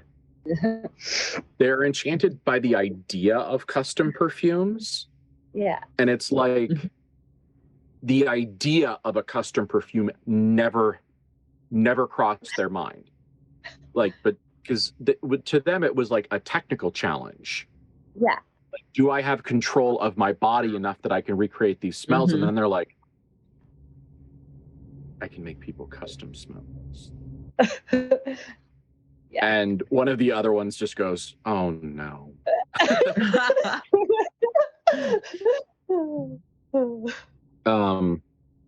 But the next thing of relevance that happens is that after a little while of talking and back and forthing and very relaxed, and Clara's got her feet up on Matthew, and I kind of like that idea because it feels very like married couple at homey. Of the shoes off and putting their feet up and just being comfortable. That feels like a very much like we're going to watch TV and listen to the radio. And I don't know. I like that for them. After a little bit, Sophia stands up and kind of gets everyone's attention, or gets the Azadeva's attention, and says, excuse me.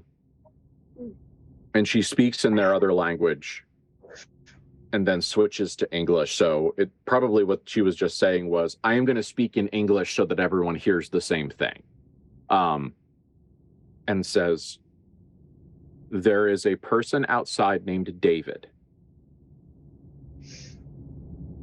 David is a human Osgul.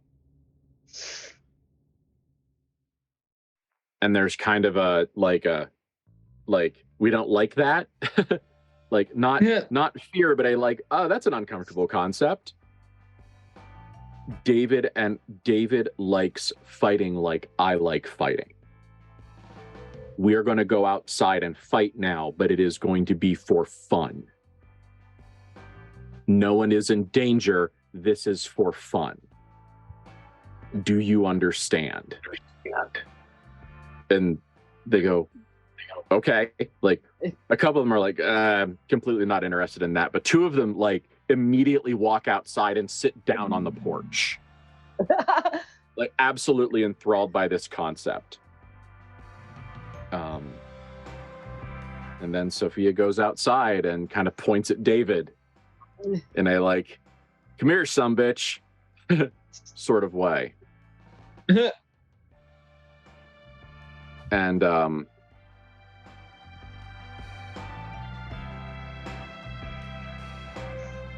so Matthew, one of the Osguls that got interested in the fight, turns to you and says, Sophia likes fighting because it makes her body feel good, but she never gets to fight with anyone. So we are happy for her that she gets to do this without having to, she gets to do the fun parts without having to worry. You can tell that Matthew has never had the concept of fighting for fun. What? But he accepts it. Yeah. And he just kind of nods and is like, oh, okay. Mm-hmm. And so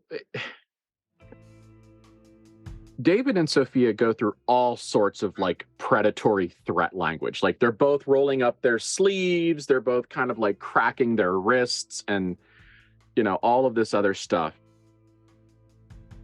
And David says, how far do you want to take this? Sophia says, I don't feel like really putting a lot of energy into growing anything back. So 3 falls? He goes, all right. What do you mean by fall?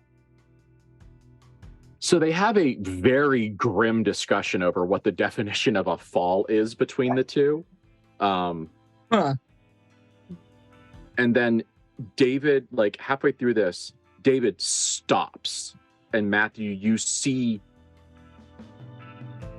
all 3 of the Van Horsts recognize like a level of panic on David's face. And Matthew feels in the back of his mind, David go, oh, fuck. Like a big core, like near panic attack. Oh shit.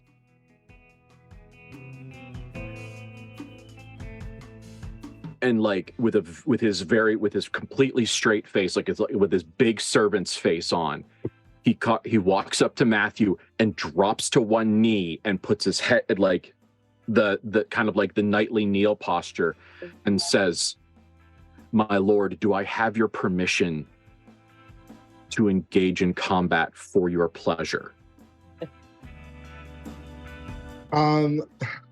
Matthew will place his hand on his shoulder and like, just like how David's like knowledge and stuff like that, like funnels through him, he will push basically through their like his like inner power. Like he's not using inner power, but he basically like the inherent like physical violence power that he has, he's basically infusing David with more of it, if he can, like through that link, and says, it would please me to do so. And when he looks up, there is the face of like the 20-something boy that David should have been, before trauma and transformation, and he says, "Thank you, sir." And now there's some pep in his step, and he actually, like, when he goes up to Sophia, like she kind of gives him that like, okay, yeah, I get it, fine, sort of body language. And then no shit, David puts his hands up and does this, like the brush the nose thing. And Sophia rattles in the Osgul language at him. And all of the Azadevas gasp. Oh, is she trash talking? Yes. And Orange Blossom actually yells, "Sophia, that is mean." Like scandalized at the things that Sophia has said to the guests.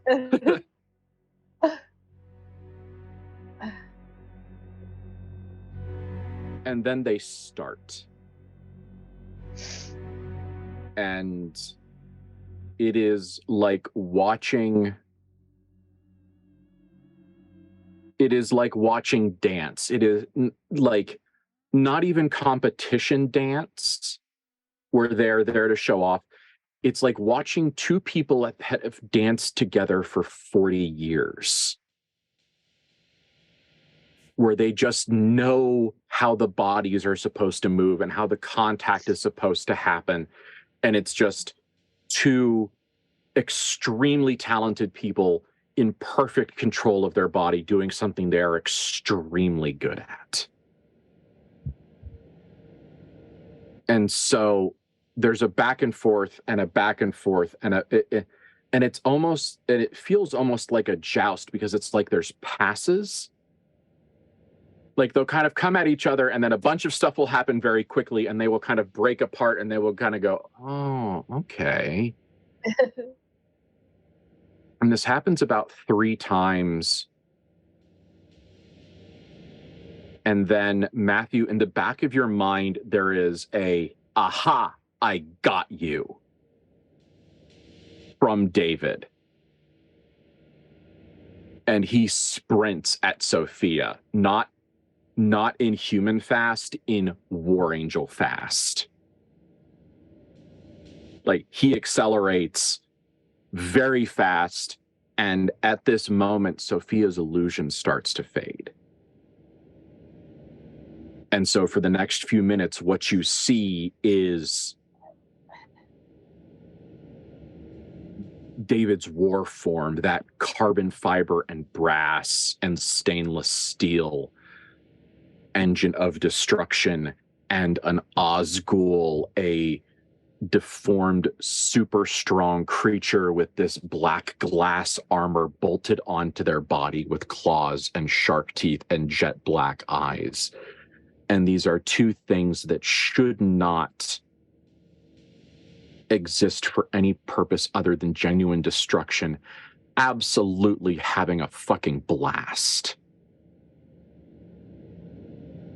Because they are throwing kicks and punches that should break bones, and they are moving not like vampire fast, not so fast you can't see, but they are moving in ways that show that they are in perfect harmony with their body and their intentions. You know, they know exactly how things are going to go and where they are going to move. And so then the fight starts getting nasty. And after the first pass, David is downed. After the first real piece. And no, David is downed. David loses the first pass. That's what I'm saying, my poor boy. Oh, okay. I thought you said that's my boy. Like, no. No, my boy.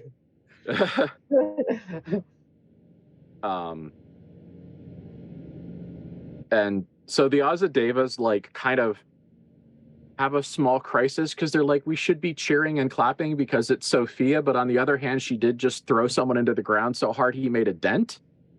So like, so there's some conflict. So it just ends up kind of being like golf clapping. And then David stands up and relocates his shoulder joint, and they pass again. This time it is a little bit nastier. It seems like there's been a little bit like an escalation every time they touch. A little bit nastier, a little bit more brutal. And then on the next pass, Sophia is down. But it was dirty, but not in a dirty fighting kind of way. Like, it was a nasty scrum. Like, it was not beautiful kung fu. It was trench fighting. It was some nasty stuff that actually ended up with Sophia getting like just horse kicked right in the chest by David. That finally like puts her on her butt. And she looks down at, you know, at the thing that is behind her illusion, and kind of like runs her fingers over a spot in her armor that apparently like he chipped it.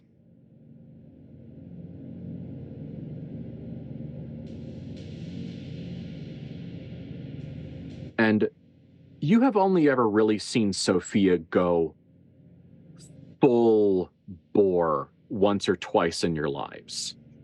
One of them is the time that you went to Inferno without her and she found out. Mm-hmm. And she murdered her way through a tiny little piece of Inferno until she found you. And this is the other time. It is a tiny kaiju battle. Like, like both of them are generally human sized, but there is a fucking kaiju vibe to the way they hit and brawl. And I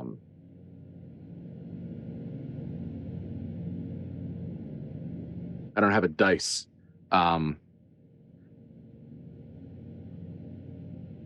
And it ends with Sophia winning, but not by a lot. Like, it actually ends up with Sophia grabbing him by the face and pounding him into the ground. Like that was the last fall. Yeah. But it is inarguable that David, that could have gone either way. That was one of those things where it's just like, you know, Sophia rolled a 15 and David rolled a 14 to like reference to reference the system there briefly.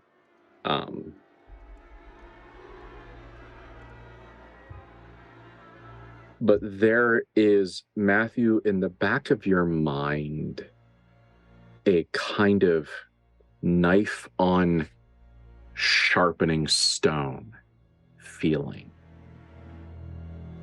A deep sense of personal satisfaction from David, which is at odds with the way the fight went, because you expect him to be feeling some kind of like, damn it.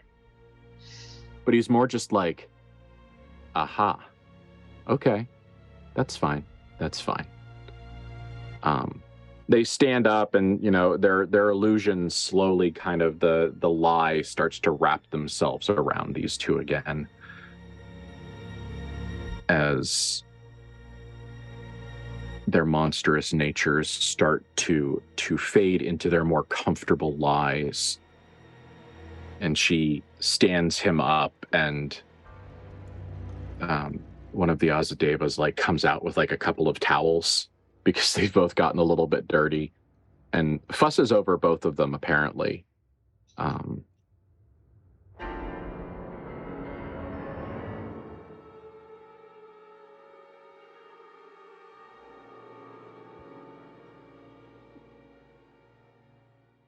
Okay. Just looking at the time and deciding, is there anything else? Yeah. Are we content with our little visit to the Azadevas, or is there something else that we want to do? Clara would ask, are either of you horribly injured? No, we're fine. Okay, good. That was we're both built to do this. Good.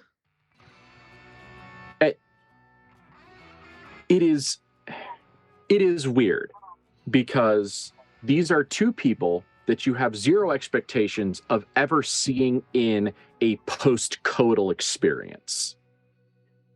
But they both absolutely have that post-fuck vibe. Yep. Mm-hmm. You know, if they just like, all right, I am tired and I am sore, but let's go run another 10 miles. Like, fantastic. I want to eat an entire Denny's and then go do that again.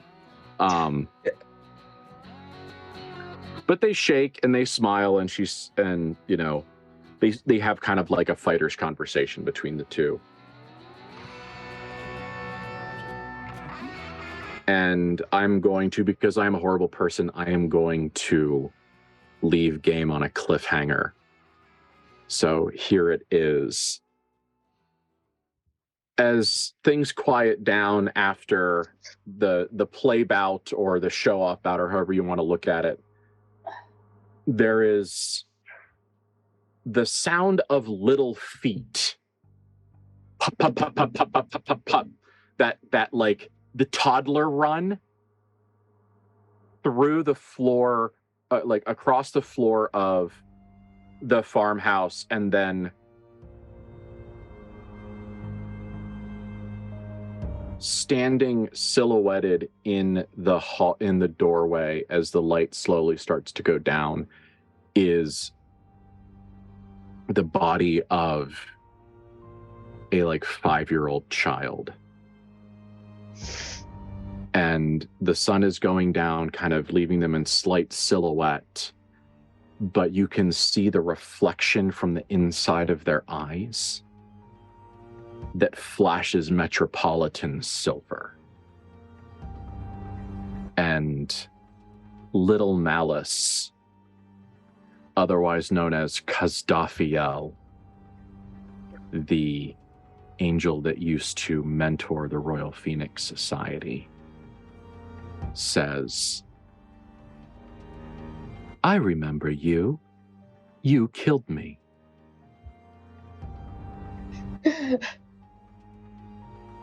I love this. Executive Because I producer was- Dick Wolf. Yes.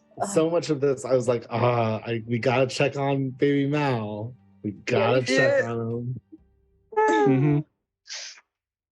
It's all right. I'm certain the Death Angel that you murdered was just having a nap, and he would have Yeah. been more cranky if we woke him up from his nap. So we had to let our Death Angels like almost kill each other for a while, and now we can go talk to that one. So It's It's not like I fine. like literally consumed his soul or anything. No, it's fine. fine. No, it's fine. That's Everything's fine. It's fine. Everything's fine. fine. Everything's fine. It's great. No, it was a good cliffhanger. This is Yeah, gonna be a yeah. longer conversation than we could have done in like 9 minutes. Yes. Yeah, Yeah. 100%. I wanted to reward the players and the viewers Yes. Yeah. with a little bit of No, that was very, very good. crunchy, chunky story since we Yeah. had a lot of monologuing. And I feel a little bit bad for that, even though I know everybody had a good time. Legit, like it was necessary and it was good. Good. It was good. Yeah. But One thank of the you, things- everybody. Yeah. One of the things I struggle with as a storyteller is when we're dealing with people like Margaret or the Azadevas who are abuse survivors Yeah. is how much time of the story do we spend dwelling on the trauma? You know, I like think that what's the right... You thread the needle well. Yeah. Good. Good. Yeah. So, if all goes according to plan, y'all should be watching this on the 4th of June. And so there's a very good chance that at least one of us will be in the Twitch chat screaming along with you. It will probably be me, depending on what the plan is for certain parts of my life. But yes, thank you. Welcome back. I want to thank 3 wonderful players, as always, for being good friends and grand players and coming with me on these adventures. And as always, you know, Curtis, our 5th member of this team and family, for Thank making you, us look good and Curtis. organizing Yay, all of yes. this.